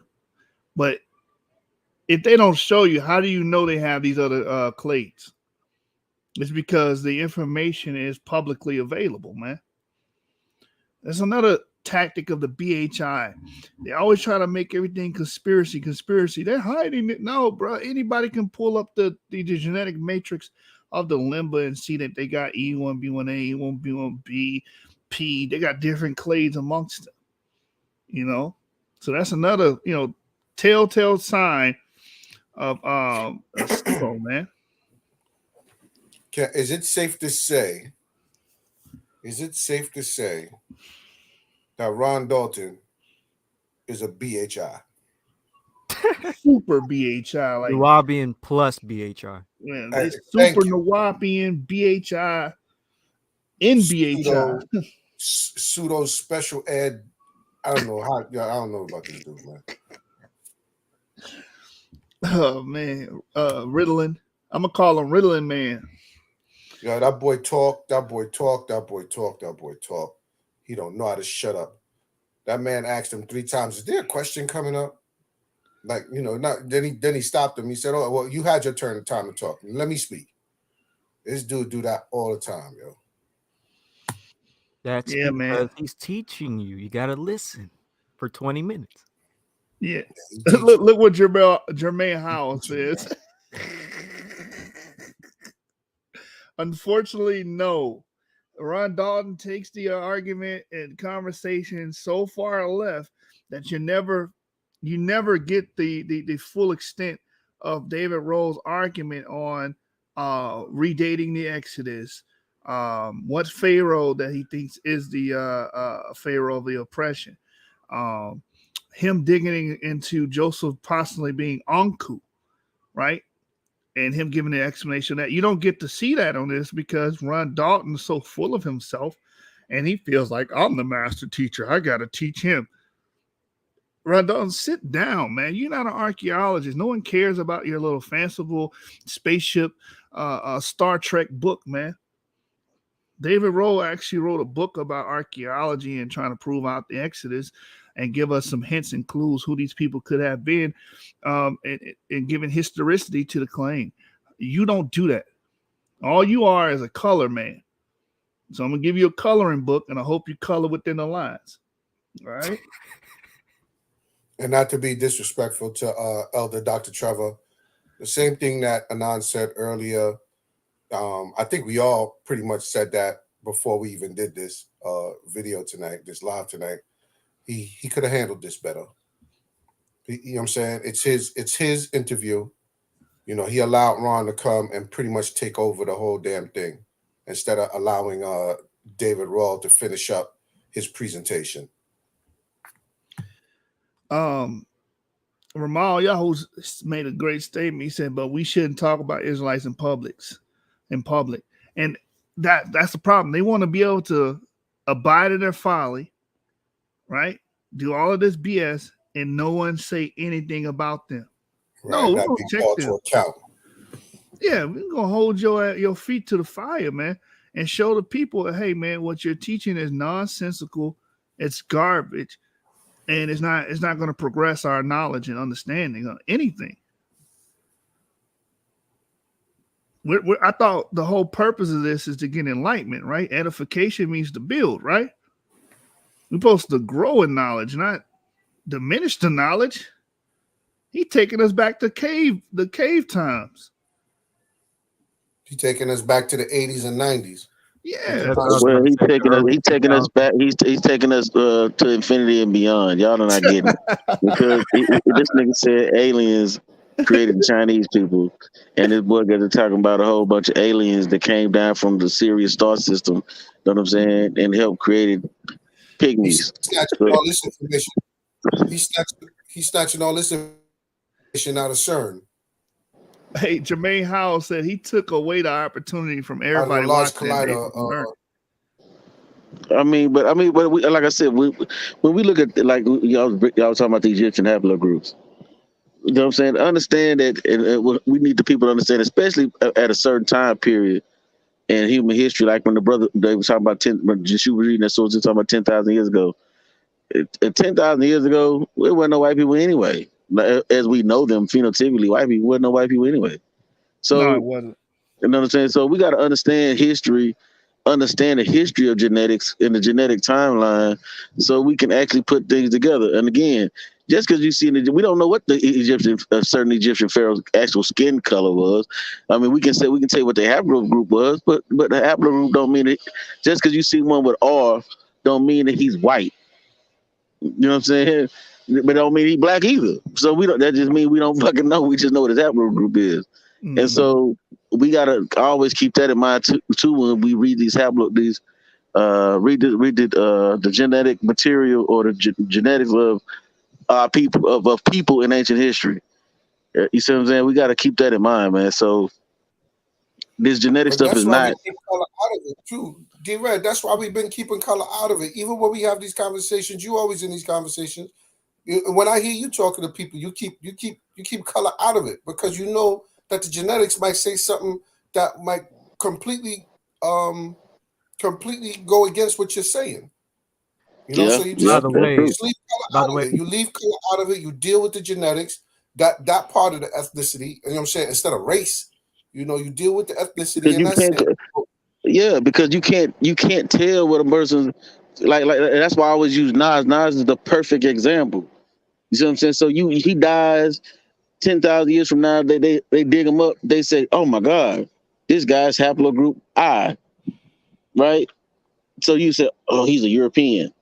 Well, if they look at other aspects, if they do cranial measurements and all this other crap, you know what I'm saying? They be like, "Well, he's black, but he's I." It's not making any sense. You see what I'm saying? So we don't really know. We don't really know what his skin color is from. You know what I'm saying, or what his quote unquote race would be, just because we know his DNA. You know what I'm saying? So it's like I think a lot of because the reason why I'm saying it is in qualifying that because a lot of racist white people will use some of these pharaohs' DNA to say they weren't black, they were white. I've been on Clubhouse and these other little spaces where these people actually say stuff like that. But You see what I'm Ron is saying? doing it right now, so he's doing the same exact He shit. doing the same. He just the other Yeah, side.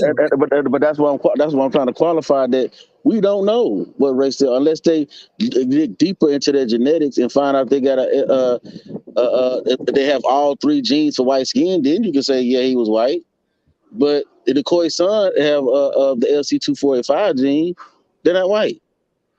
You know what I'm saying? So it's a lot of people. They just light. They're very Yeah. light.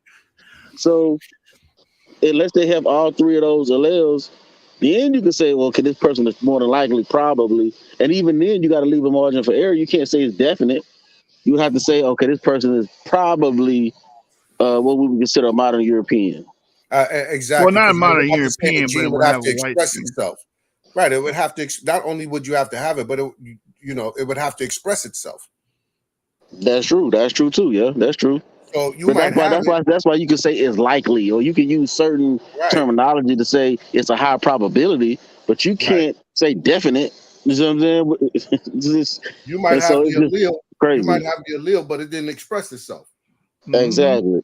But people don't. I was arguing. I think I was arguing with Ngozi about that years ago when we was talking about the Yamnaya. And I'm saying I'm like, yes, the Yamnaya carried a trait, a light skin trait, but they didn't carry the whole thing that was needed to formulate white skin. They didn't carry that. They had to meet up with other hunter-gatherer groups that was already in Europe, and each one of those groups carried one of those traits. And it took all three of those traits to come together to create the mutation. Yeah. Somebody said something about depictions. You got to understand something about depictions. So, for example, Assyrians would depict everybody with long beards, right? And like big hook noses. Does that mean that everybody they encountered had those features? No, that's just the artistic style that they depicted people. So the same thing with depictions. Depictions are not definitive. They don't tell you. They're not photographs. People treat depictions like photographs. Yeah, you can use them as proxies, but no, not really. You can't be like, okay, everybody that lived in this period looked like this mural. It don't work like that. So, by the way, after this live stream, I need to talk to you, Orthodox, more in D-Red, because it sounds like y'all had an interesting conversation I heard this morning. I want to hear about that when this is over. All right, let's let it play for a minute because we heard about. Are you talking about the conversation we had with Isaiah? Somebody, you're West African, you can't be an Israelite type fellow. Well, we just got done beating up on Shlomo before this live even started. That's live on Clubhouse. So if everybody follows us on Clubhouse, I got the replay up there. Y'all can hear us beat up on Shlomo because he pretty much racist. There's no way around it. Garfield showed up again and disappeared at the same time, basically, that Shlomo disappeared. That's twice he did that, if I'm not mistaken. Yeah, that's twice because he was in the first debate between Yeshua and Shlomo. And I got a question for him. I still got a question for you. I know you're listening. I got a question for you. I got a question for you, Garfield. But what I don't like is you got a lot of Negroes that will sit on these panels with these non-quote unquote black people, and they will literally sit there and let these people espouse the most retarded shit, right? Speaking absolutes. Now, no scientist speaks in absolutes. You see what I'm saying? That's unscientific to speak in absolutes. You see what I'm saying? And they will listen to people claim to be know all these great scientists, know all of this, know all these people, right? People he talking about, he know all these scientists. Well, ping them in here. They're like, nobody stopped you, didn't tell you not to ping them in here. You see what I'm saying? And then when people start actually bringing source material, source shit, then the motherfucking shit narrative start changing. But we'll talk about it later. But I don't like that. I don't like that, man. Like as a people, we got to stop doing that shit. D-Red, here's the thing. You my witness. When those racist Jews were trying to hound Rob Bourne, who came to Rob Bourne's defense? We did. Right. When did this happen?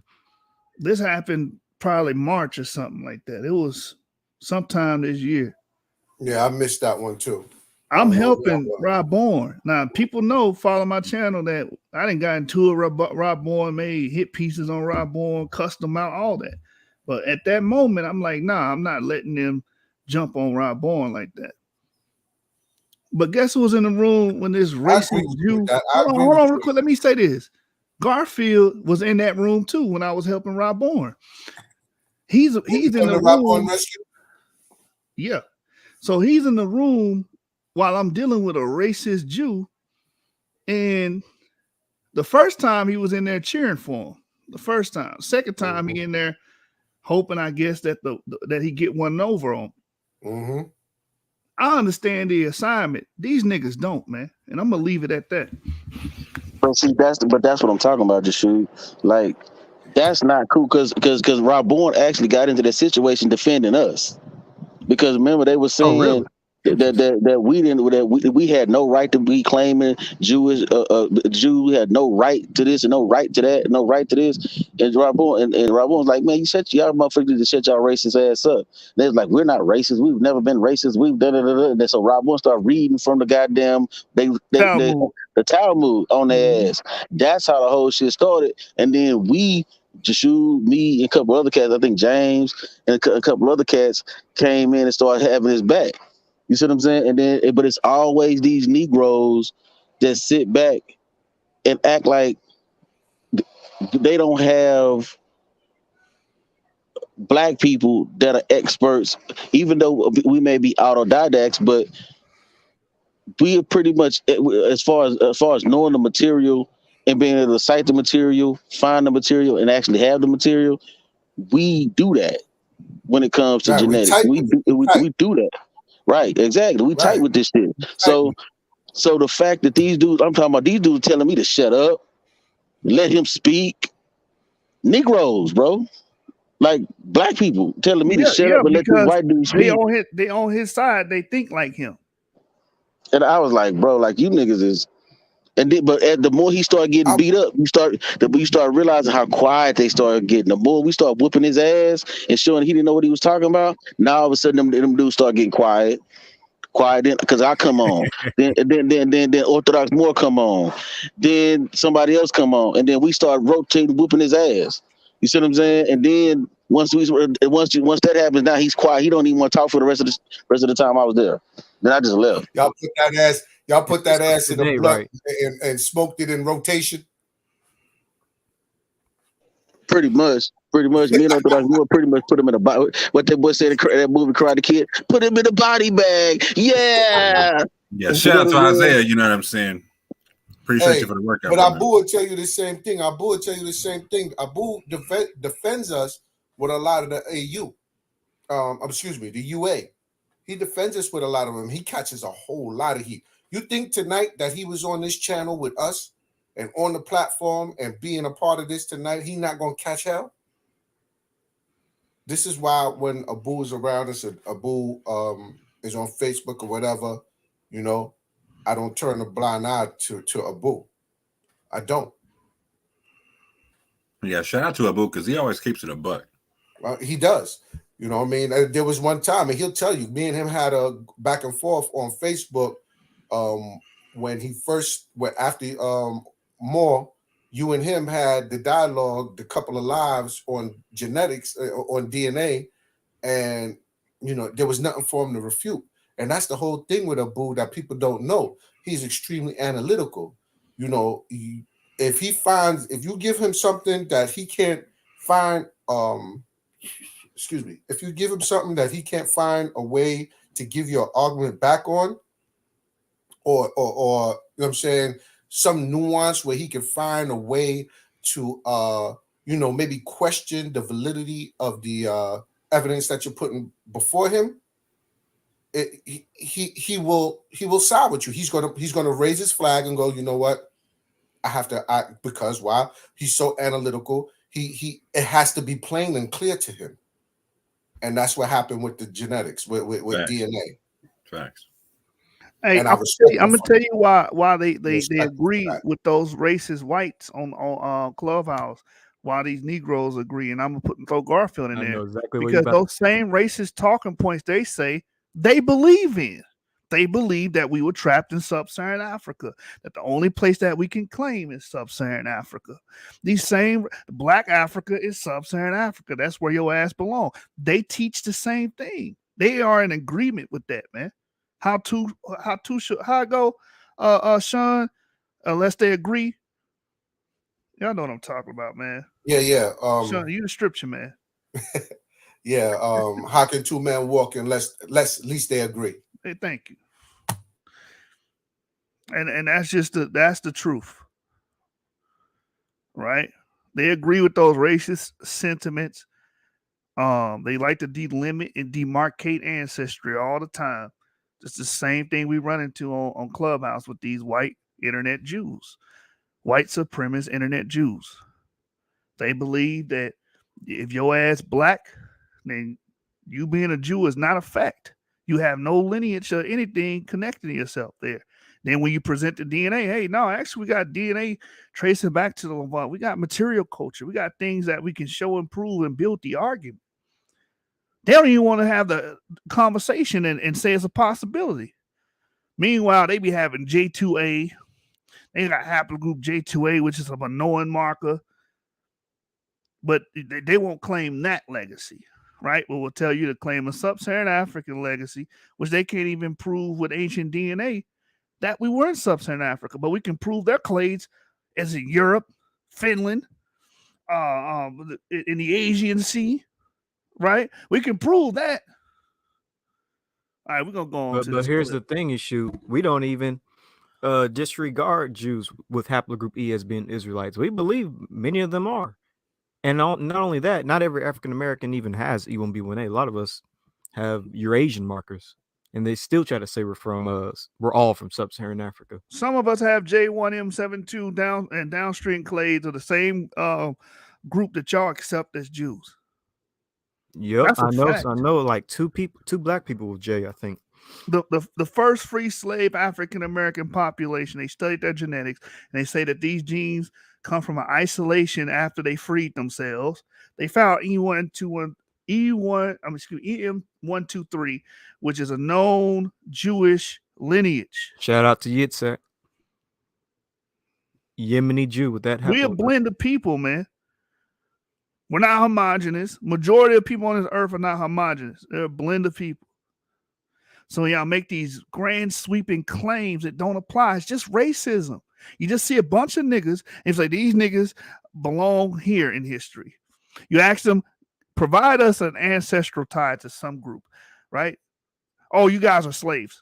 Damn, we can't even get an ancestry. We just got to be slaves. Like, come on, man. Those are racist talking points, man. All right, let me play this video. That we have E1B1A. If you look at the other half, the majority of the other half is the YJ1C haplogroup.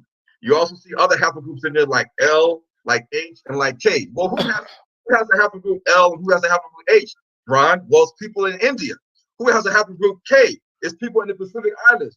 But the majority of the Lemon Jews DNA, if you look at it from the top two haplogroups that Lemon Jews have, it's E1B1A, which is seen in black people, black Caribbeans, black British, African Americans, people in Africa, the Bantus people. Then the other half is J1. Well, who has the highest level and percentages of J1 today in the world? You go to the black Bedouins in Negev, in Jordan, in Sinai Peninsula, in Egypt. Go to Khartoum, Sudan. Start testing all the black Arabs in Khartoum, Sudan, and guess what? They'll all have J1C, but are they the Cohenites? Of course not. What they're assuming that is the Cohenite gene of Aaron through Moses is actually a gene of an Ishmaelitic origin, an Ishmaelitic Arabic mixed origin, not the DNA of a Cohenite or an Aaronite or a Levite. They got to all confused. Whoa. All right. So you're telling me that Ishmael is not the son of the patriarch? What does that got to do? He just killed Ron. Exactly. He just Ishmael killed Ron. J1. If you're saying Ishmael is J1, then Abraham would have to be J1. Because where did he get that Y DNA And the from? Israelites. His father. So if Abraham's J1, then Isaac would be J1, and his children would be J1 as well. Ron, you killed yourself, man. Suicide. He just committed, what is it called? Sudoku. Sudoku, yeah, Japanese style suicide, man. Yeah, Sebaku. That how you say it? Sebaku? Yeah, Sebaku. Sebaku. Yeah. Now I'm gonna call it. I'm gonna give it to pimping. We're gonna go back to the pimping days. Stick yourself, Tony. Yeah, he just sucked on Scholastic shotguns. What he did. Now that's a person right there that's giving our heritage away, not me. Yo, that's crazy, man. Red Dalton is so silly and inundated with idiocy that he can't even see that that's a fallacy. And David Rohl caught it and said, wait a minute, so if Ishmael, isn't he the son of the patriarch? Yeah, you're right. He doesn't even realize that he lost because he's still smiling. He think he got him. Watch he go into another long monologue to try to cover up what just happened to him. This is what he do. Every time he cut him or he cut himself, he go into a long monologue again. While he bleeding all over the place, like I'm not bleeding, but bleeding all over the place. Man, Stick yourself, anybody watching this, David Rohl beat the dog shit out of Ron Dalton, man. He tried and was told about it was he was trying to be invited from the outset. Like he was happy there was an American brother on for the conversation. Then he's like, I don't know, like, yo, what are you doing here? Like, what are you talking about? Like, why you why you taking the conversation left? You know what I'm saying? What's this guy do to Constantine China with that? You know what I'm saying? Like, yo, David Rohl even admitted that the Israelites could have been Africans. He has no problem. Yeah. And all the family that's listening in the audience, please share this because we got to get this word out. Share it. Please share this video. We got to get this out. We've been talking about this. We've been going against this dude for the past 2 years or so. Has it been 2 years, Yeshu? About a year and a half, maybe? Yeah. We've been trying to get the word out. Please share this. Share it, family. Watch them not share it. Well, now the people in our audience, they get Oh, to share it. I'm playing. Yeah, our people will share it. You know what I'm saying? Yeah, Ross that's our said that's people. psychotic behavior. Yeah, that is. Oh man, that dude's insane, bro. But these arguments got to get addressed in literature. You know what I'm saying? Because he's putting it in literature. That's crazy, bro. Wait, so now I got to write a book on the genetic table of nations, and I got to write a book on Ron Dalton. No, bro. You clear all this stuff up by refuting like the arguments like all at the same time. Like you wrap it all up in one joint. Okay. I was about to say. Like some people say have these arguments, some people have these, but this is our argument. You know what I'm saying? Like you do the whole compare and contrast. Oh, I feel you now. All right. Hey, Avery, and make the book about the title. Sure thing. Yeah. If you cite a movie, if you cite Netflix, I'm coming for you, Avery. Can I at least cite Bible movies? Oh gosh. That's a joke. All right, let's play this, man. Let's get to the last 13 minutes. Do with a Cohenite. Ishmael is not a Cohenite. You know this. No, I know that. All right. So what you're saying is that the people with Cohen DNA, the Cohen priests, are not the same as the Lember Cohen's Cohenite DNA. I'm trying to tell you, there's no such thing as a Cohenite DNA. If that's the case, where's the Simeon DNA? Where's the Zebulon DNA? Where's the Judah DNA? No. That's different. That's different. The Levites did not interbreed. Okay. They did not interbreed. No. You look at Ezra chapter 9, verses 1 through 2, and it says that even the priests and the high priest also intermarried with the Canaanites, with the Egyptians, the Moabites, the Ammonites. Go to Ezra right now, chapter 9, verse 1 through 3, and you can see that it says that even the priests. That would explain why they got J1. Exactly. That would explain it. I mean, there's literally a book. You quoted this a couple of times, Yeshu, that talks about how Canaanites and Phoenicians kind of blended their way into the Cohen, and they would have had J1 and J2. Wouldn't the priest would have had to have daughters who mixed with the with J in order for this Y chromosome J1 to show up? Yeah. Right. So okay. Yeah, and then when it gets even deeper, Josephus pretty much was saying during his time, the high priest seat and the priest seat were purchased. It was people. I was about to say this is where we get into. I didn't want to go there because it's like changing the dynamics of the conversation. But yeah, this would go into the people who bought seats, the principal men. This is how it was put. The principal men were able to buy seats, meaning the lofty, the rich, or those who came from families who had money. Principal men were able to buy. The New Testament shows you that with the tetrarchs and the what's his name, Herodian dynasty, and then what's the other brother name with the G? I can't think his name right now. What's his name? Well, basically the Herodians, right? Right. These people would not be bloodline, Israelites, right? But they were in those positions. And then you had priests that was in those positions. It was all purchased and bought. So you would not see consanguinity with these groups. They would not all share the same common ancestors, right? That's why we tell people common tradition and culture and common experiences does not mean you got common ancestry. Don't mean that. You can absorb and adopt cultures, be absorbed into cultures. It's just that simple. The Hurrians are the best example of that. Right. The Hurrians are mainly a Caucasian people. They come down via the Caucasus into Afro-Asiatic cultures and absorb the cultures by killing the men, taking the women, and the women do what? Teach their children, the progeny, the culture, the language, and customs. Right? It's just simple. I think the most crazy thing is that they literally say that in the books about Hurrians, they were known for adopting and assimilating cultures. So, right. We're in an assimilated culture. We speak English. Our culture is pretty much Americana, right? We don't teach or live out the culture that our ancestors did in West Africa to the T. No, because we have assimilated and we amalgamated into American culture. Does that mean we don't descend from our ancestors in West Africa? No, it doesn't. That's a silly argument. Even the priests intermarry with other people. This is a known fact. It's in the Bible. The question is that if the J1C is a Conite haplogroup, then that means that Moses also had the J1C because Moses and Aaron were brothers. So that means that if you can identify a haplogroup that identifies a Levite, then where's a haplogroup that identifies Manasseh, Ephraim, Benjamin, Judah, Simeon, Naphtali? There is none. There is none because what people teach they don't understand haplogroups. People that's teaching this Cohen model haplogroup is the J1C. They don't understand haplogroups. Haplogroups do not define one particular person and social forefather. It describes a people group that have migrated to different parts of the world. Wait. Haplogroups don't define a person's ancestral forefather. Did I hear that right? Yes, I'm already on it. God damn it, we got to do so much cleaning up after this dude. But it's crazy because every time we critique somebody's video, it turns into a 4, 5, 6 hour video. Yo. These people, we got to straighten out so much stuff.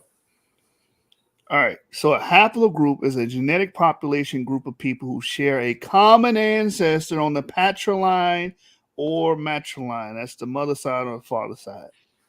So that's exactly what a haplogroup does. Ronald, come on, man.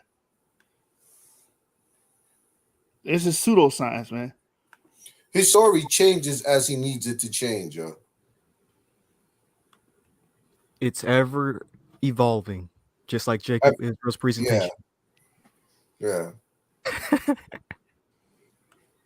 The crazy thing is, I don't understand why people don't like us and they don't go after Ron Dalton. Like, come on, man.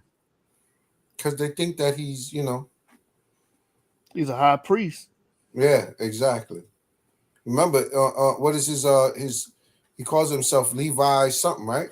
Levi Emphasis, what? Oh yeah, Moses Levi. That's his name. Moses Levi. Emphasis on the high part. Yeah. He's smoking on that. He's smoking on that Dalton. He's smoking on that Dalton pack. He's smoking on that Sirius B. Oh yeah. He on that Sirius B strand. This is the reason why you look at in Sudan with the South Sudan Nilots, like the Dinka, like the Anuak, like the Shiluk, they have the Y DNA A like an apple. Does that mean that at the beginning of all civilization, all man? No, it does not, because guess what? The Pygmy tribes have the Y DNA B, the Y DNA B.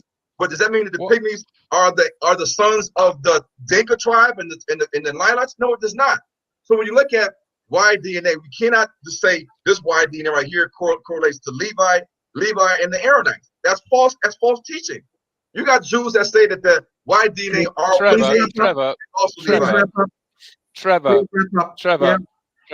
Does he have his own? Has he had a show of his own at some point? Exactly. He's not addressed anything that I've had to say tonight I at know. all. I know. He's gone on his own little ship sailing across the ocean, and he hasn't addressed any of the things that I've said tonight. And I think that's such a shame, because he's obviously a very clever man. Okay, but he needs to address what we've talked about and not his own little game. Let's have something realistic about what we've talked about tonight. Now, Brother Ron is not denying anything that you have said, but Brother Ron's speciality is to do with DNA. And he's opened up that one in answer to the brother who's asking about the ethnicity of the people. So his speciality is DNA. His speciality. Yeah. Okay. Oh man. Anyways, keep playing it. His alphabet soup. He's a specialist in alphabet soup. He's a specialist in alphabet soup. Bro. Haplogroups, you can mix it in some tomato sauce and just come up with what you need. He's a funny dude. If it's black, it's fact. You know what I'm saying? But good now. I'm sorry. Go ahead. Well, now, what are you saying, Sean? Say it. No, I was saying, again, Dr. Trevor is not reining in Ron. He's not reining him in. And David Rohl is continuously asking him, like, yo, reel your man in. Let me finish my presentation. he just blew a really good chance of this man putting down everything. I don't think David Rohl will ever show up to Dr. Trevor's show again. Facts. Maybe not any, no black person. Dr. Trevor talked to Ron Dalton after this and said, I can't take you niggas nowhere. Can't take your black ass nowhere. Need to get the strap for his ass. Where the strap at, yo? Oh, man. It's for you to summarize what it is you have done, and then I will take it from there and summarize and close. Okay? Okay. Are you all right with that? What, Ron? Go on. What you did was great. It was fantastic. It was fantastic because a lot of people need to see the archaeological proof of the Israelites in Egypt and then the Exodus. So he was all the different. So Ron, why didn't you let him do that? Exactly. That's the question. You made it about your lunatic doctrine and how you think pygmies circumnavigated the earth somehow. Like, nobody wants to hear that, man. We want to see David Rohl. Circumnavigated the planet and made pygmy babies in China. You want to spew that nonsense when David Rohl actually has strong talking points that are backed by archaeology, right? And that's the reason. Go ahead, bro. I'm sorry. No, you got it, Sean. And that's what we need right now. That's what we need. The Exodus story. We need that. And he came and just interrupted the whole presentation. Now, Sean, you the Bible guy, so I'm counting on you. The scripture says, when the seed is planted, Satan cometh quickly to take away the seed that was sowed away in your heart. You know what I'm talking about? Yes, sir. Can we say that applies to Ron Dalton here? Man, yeah. But the crazy thing is this. Imagine like you're sitting down, you're creating your presentation, you're putting everything together. You know it's going to be a while, take a long time for you to present it, like an hour or an hour and a half. And then some random person comes up asking you questions that has nothing to do with your presentation. Like man, because it takes a long time making presentations and trying to disseminate your information in a coherent way. Yeah. Rudy J. brings up a great point about the Hasmoneans imposing Judaism on people as well. And it's even in the book of Ezra where it says everyone in the land became Jews. So, I mean, of course, they're going to have different, it's going to be a hodgepodge of people, not just a homogenous group. Yeah, that's what it is right there. Thank you. The parable of the sword. No, you shoot. They're all Bantu. Brought up. But this is the thing. That was the purpose of tonight. Hang on, there's a but coming. Go on. But this is the thing. When we want to tie this is the thing. We want to tie it all together, we have to also use the other disciplines of science. We have to use anthropology, the study of culture, traditions, and customs. We have to use linguistics. We have to use DNA. We have to use hematology. We have to use craniometry. We have to use odontology. We have to use a lot of things so we can combine all these together and prove who are the real Israelites today, who are the real Egyptians, who are the real Cushites, who are the real Canaanites, because it does matter about these lineages if you read the end time biblical prophecies. But that is not what I do. I am not doing that. I am talking archaeology and evidence of the locations of these people at certain times in history. I am not doing ethnicity. All right, that's not me. I'm just an old white guy. You know, I can't do all that. You're experts in that, not me. All I can do is what I know. His internet has gone. Good. Right. Okay. Okay. Maybe you'll come back. Good. But go ahead and summarize for us. Okay. So we are looking at a revised dating scheme. In other words, we're saying Ramesses II is not the Pharaoh of the Exodus. He's nothing to do with it. Cecil B. DeMille got that wrong. Okay. Ramesses II is not the Pharaoh of the Exodus. The Exodus took place much earlier in time, but the Hebrew chronology is correct. In other words, the Exodus took place in 1446 BC. The famine occurred in 1662 when Jacob came into Egypt. That's our timeline that we're working with. That requires us to shorten Egyptian chronology by 3 centuries, because you can't get the end of the Middle Kingdom or the end of the 12th dynasty at 1662 without revising Egyptian chronology. And there's clear evidence that we can do that in Egyptian chronology. We need to revise it. Okay, so we start then with the premise that Jericho was destroyed at the end of the Middle Bronze Age, which is when the pottery tells us it was destroyed, and that is Joshua's conquest, and that's when we'll have to look for Joshua. Then we look back into Egypt to several hundred years later, and we find the evidence of the first settlement of Semites in Egypt, in the Eastern Delta, in the land of Goshen.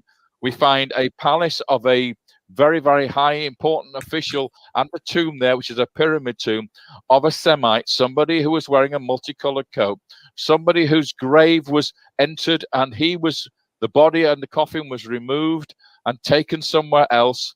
All that matches the biblical story.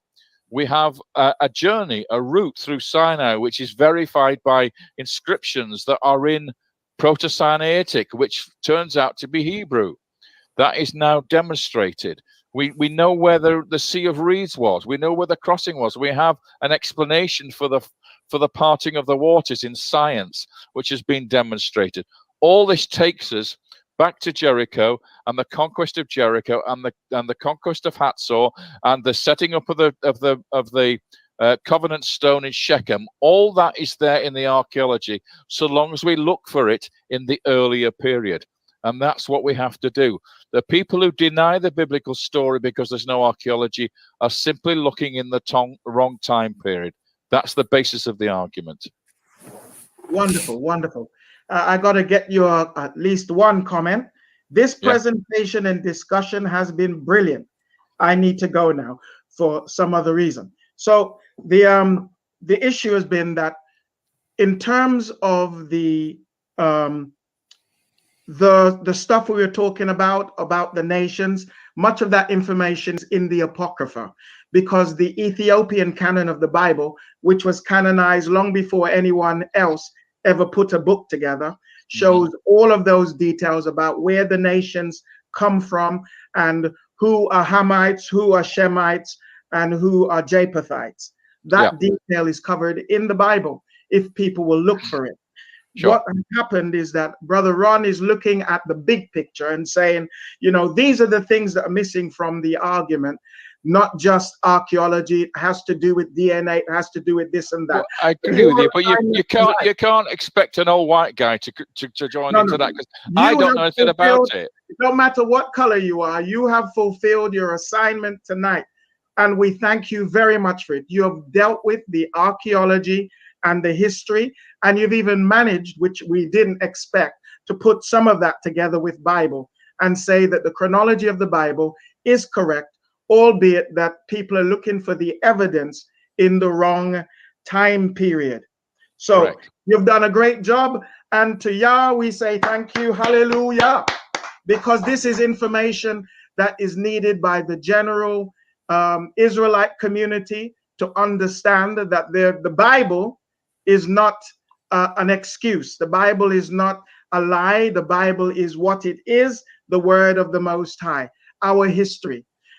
Someone said John Baptist was Yahusha, or Yahweh, we would say, his cousin, and he was a Levi, yet Hamashiach was from Judah. So, you know, how you work that out, they're still related. And another guy says, what did he say? John Baptist then came. Okay. Why did Joseph's brothers not recognize him in Egypt? Well, that's easy. Joseph's brothers didn't recognize him because he was styled like an Egyptian. They're used to a guy with beard, dressed differently and speaking their language. The guy was all shaved because Egyptians shaved, and he was decorated and dressed like an Egyptian and did not speak their language at first. He kept his mouth closed and did it through a translator speaking in Egyptian. Sure. Someone said, Ron is in his element, on a roll and lost. I won't go down. Did he say what? On a roll, someone said. He said he's on a roll and lost. Wait, who lost? Run or Run. Okay. He said, "Run is on a roll, and lost." And lost. Dang. I'm ending on that, man. All right. There's 2 more minutes left for that. It's over with. Any That was a good closing segue statements to on this, closing, man? though. That was a good segue. Yeah, to what's close. this? What is that? Hold on. What is that? That is a good PTR. I like that. Brought to you by Skin Doctor.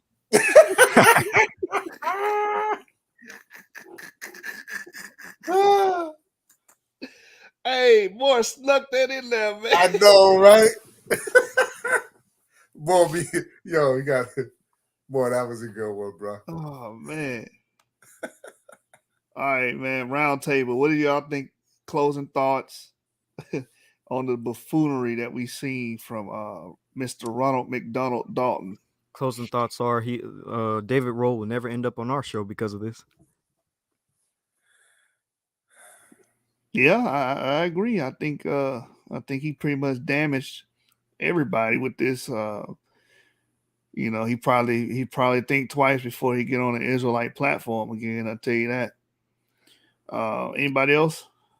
I think everyone likes a chance to sell books or whatnot, right? So if we approach him properly, and we're definitely have to be precise and correct with it. You know what I'm saying? Like we definitely got a few hurdles to climb. You know what I'm saying? A few dragons to slay right quick, but I think it's definitely doable, particularly if we, because again, he was initially excited, right? So I think if he sees some Americans that are approaching the thing with scholarship, that could rekindle the excitement potentially. Well, any commentary on Mr. Dalton's performance tonight? I don't even know what I think I already said everything, bro. Yeah, I was about to say. I think he said everything he needed to say for himself. He showed himself. He played his hand. I'm glad that everybody's seen it. I'm glad that we were able to expose a lot of, even in his book, on top of just his talking points tonight. Opening up his book and showing people, because people were shocked. Even people on the panel was shocked. And this is something we already knew because we was dealing with this for a minute. And so now the audience is aware of it, and hopefully they share the video and let Ron Dalton speak for himself. I think he does a good job of cutting and slashing himself up. Stick yourself, Tony. Bro. All right, man. I think majority of Ron Dalton's talking points were atrocious, downright disrespectful, off topic, and it showed to me that he doesn't understand the assignment. When you get people like that on your platform, you got every other day to spew your dogma and spew your rhetoric and your perspective and your worldview. When you get people of that stature that can actually share some information and drop some jewels, why not let that person speak and get it all out? And if you do got questions, it should be pertaining to his findings on Joseph, his revision of the chronology. Why does he revise the chronology? What is his reason behind that? What did he mean by Akhenaten and the kingdom of Saul and David should be contemporaneous? What do you mean by it? Like, those should have been the questions. It's infuriating that he made it about pygmies. I just, it's insulting to me, man. And I really think that guy, David Rohl, is going to really think twice before going on Israelite. He's probably going to pre-screen him and everything because of that. You heard what he said when he left. He was like, when his internet failed, he said, "Good." He was happy. He was like, "Man, great. I'm glad he's going. I came on you guys' platform. I gave a powerful presentation, and this man pretty much averted all the attention away from my hard work." And that man's like 70 years old. And he David probably Rohl did it is old. He was 7 years old in 1958. So you guys do the math. and he probably did it for free. Yeah, probably was for free. Did it for the love, off GP. Yeah, you do that, man. No, bro, that was just tasteless, bro. Like, man, these Colts, man, this Colt mentality. I mean, I gotta go up here and show this guy off. Like, for what? Like, he ain't even hostile. When you said that, hey, they could have been Africans, he said, I have no problem with that. Why would you keep pressing the issue? Right. That was embarrassing, bro. That was embarrassing. Uncalled for. I'm all for bringing the heat to people, right? Y'all know me. But let it be on someone that deserves it. You know what I'm saying? All right, anybody else, man? I'm done. I'm finished. I'm ready to close the show out. All I gotta say is I gotta talk to Orthodox Moore and D-Red about this morning on Clubhouse if y'all got time. Yeah, I got time. I'm getting called to the principal's office. You know what I'm saying? It was me. Yeah, we got to do that backstage. I did it, bro. It was me. Y'all want that live? I can leave the show running. I mean, we can go to the back chat. Yeah. Whatever works for y'all. Yeah, we can go to the back chat. That makes more sense instead of just leaving this up. We can go to the executive room, whatever. Yeah. Right. But real quick, I do request the Reading Rainbow joint before we leave. You know what I'm saying? Because y'all. All right, man. I'm without words, brother. I'm without words. This is crazy.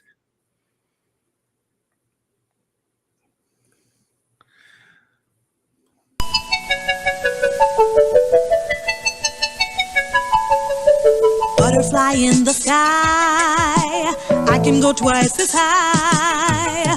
Take a look, it's in a book, a reading rainbow.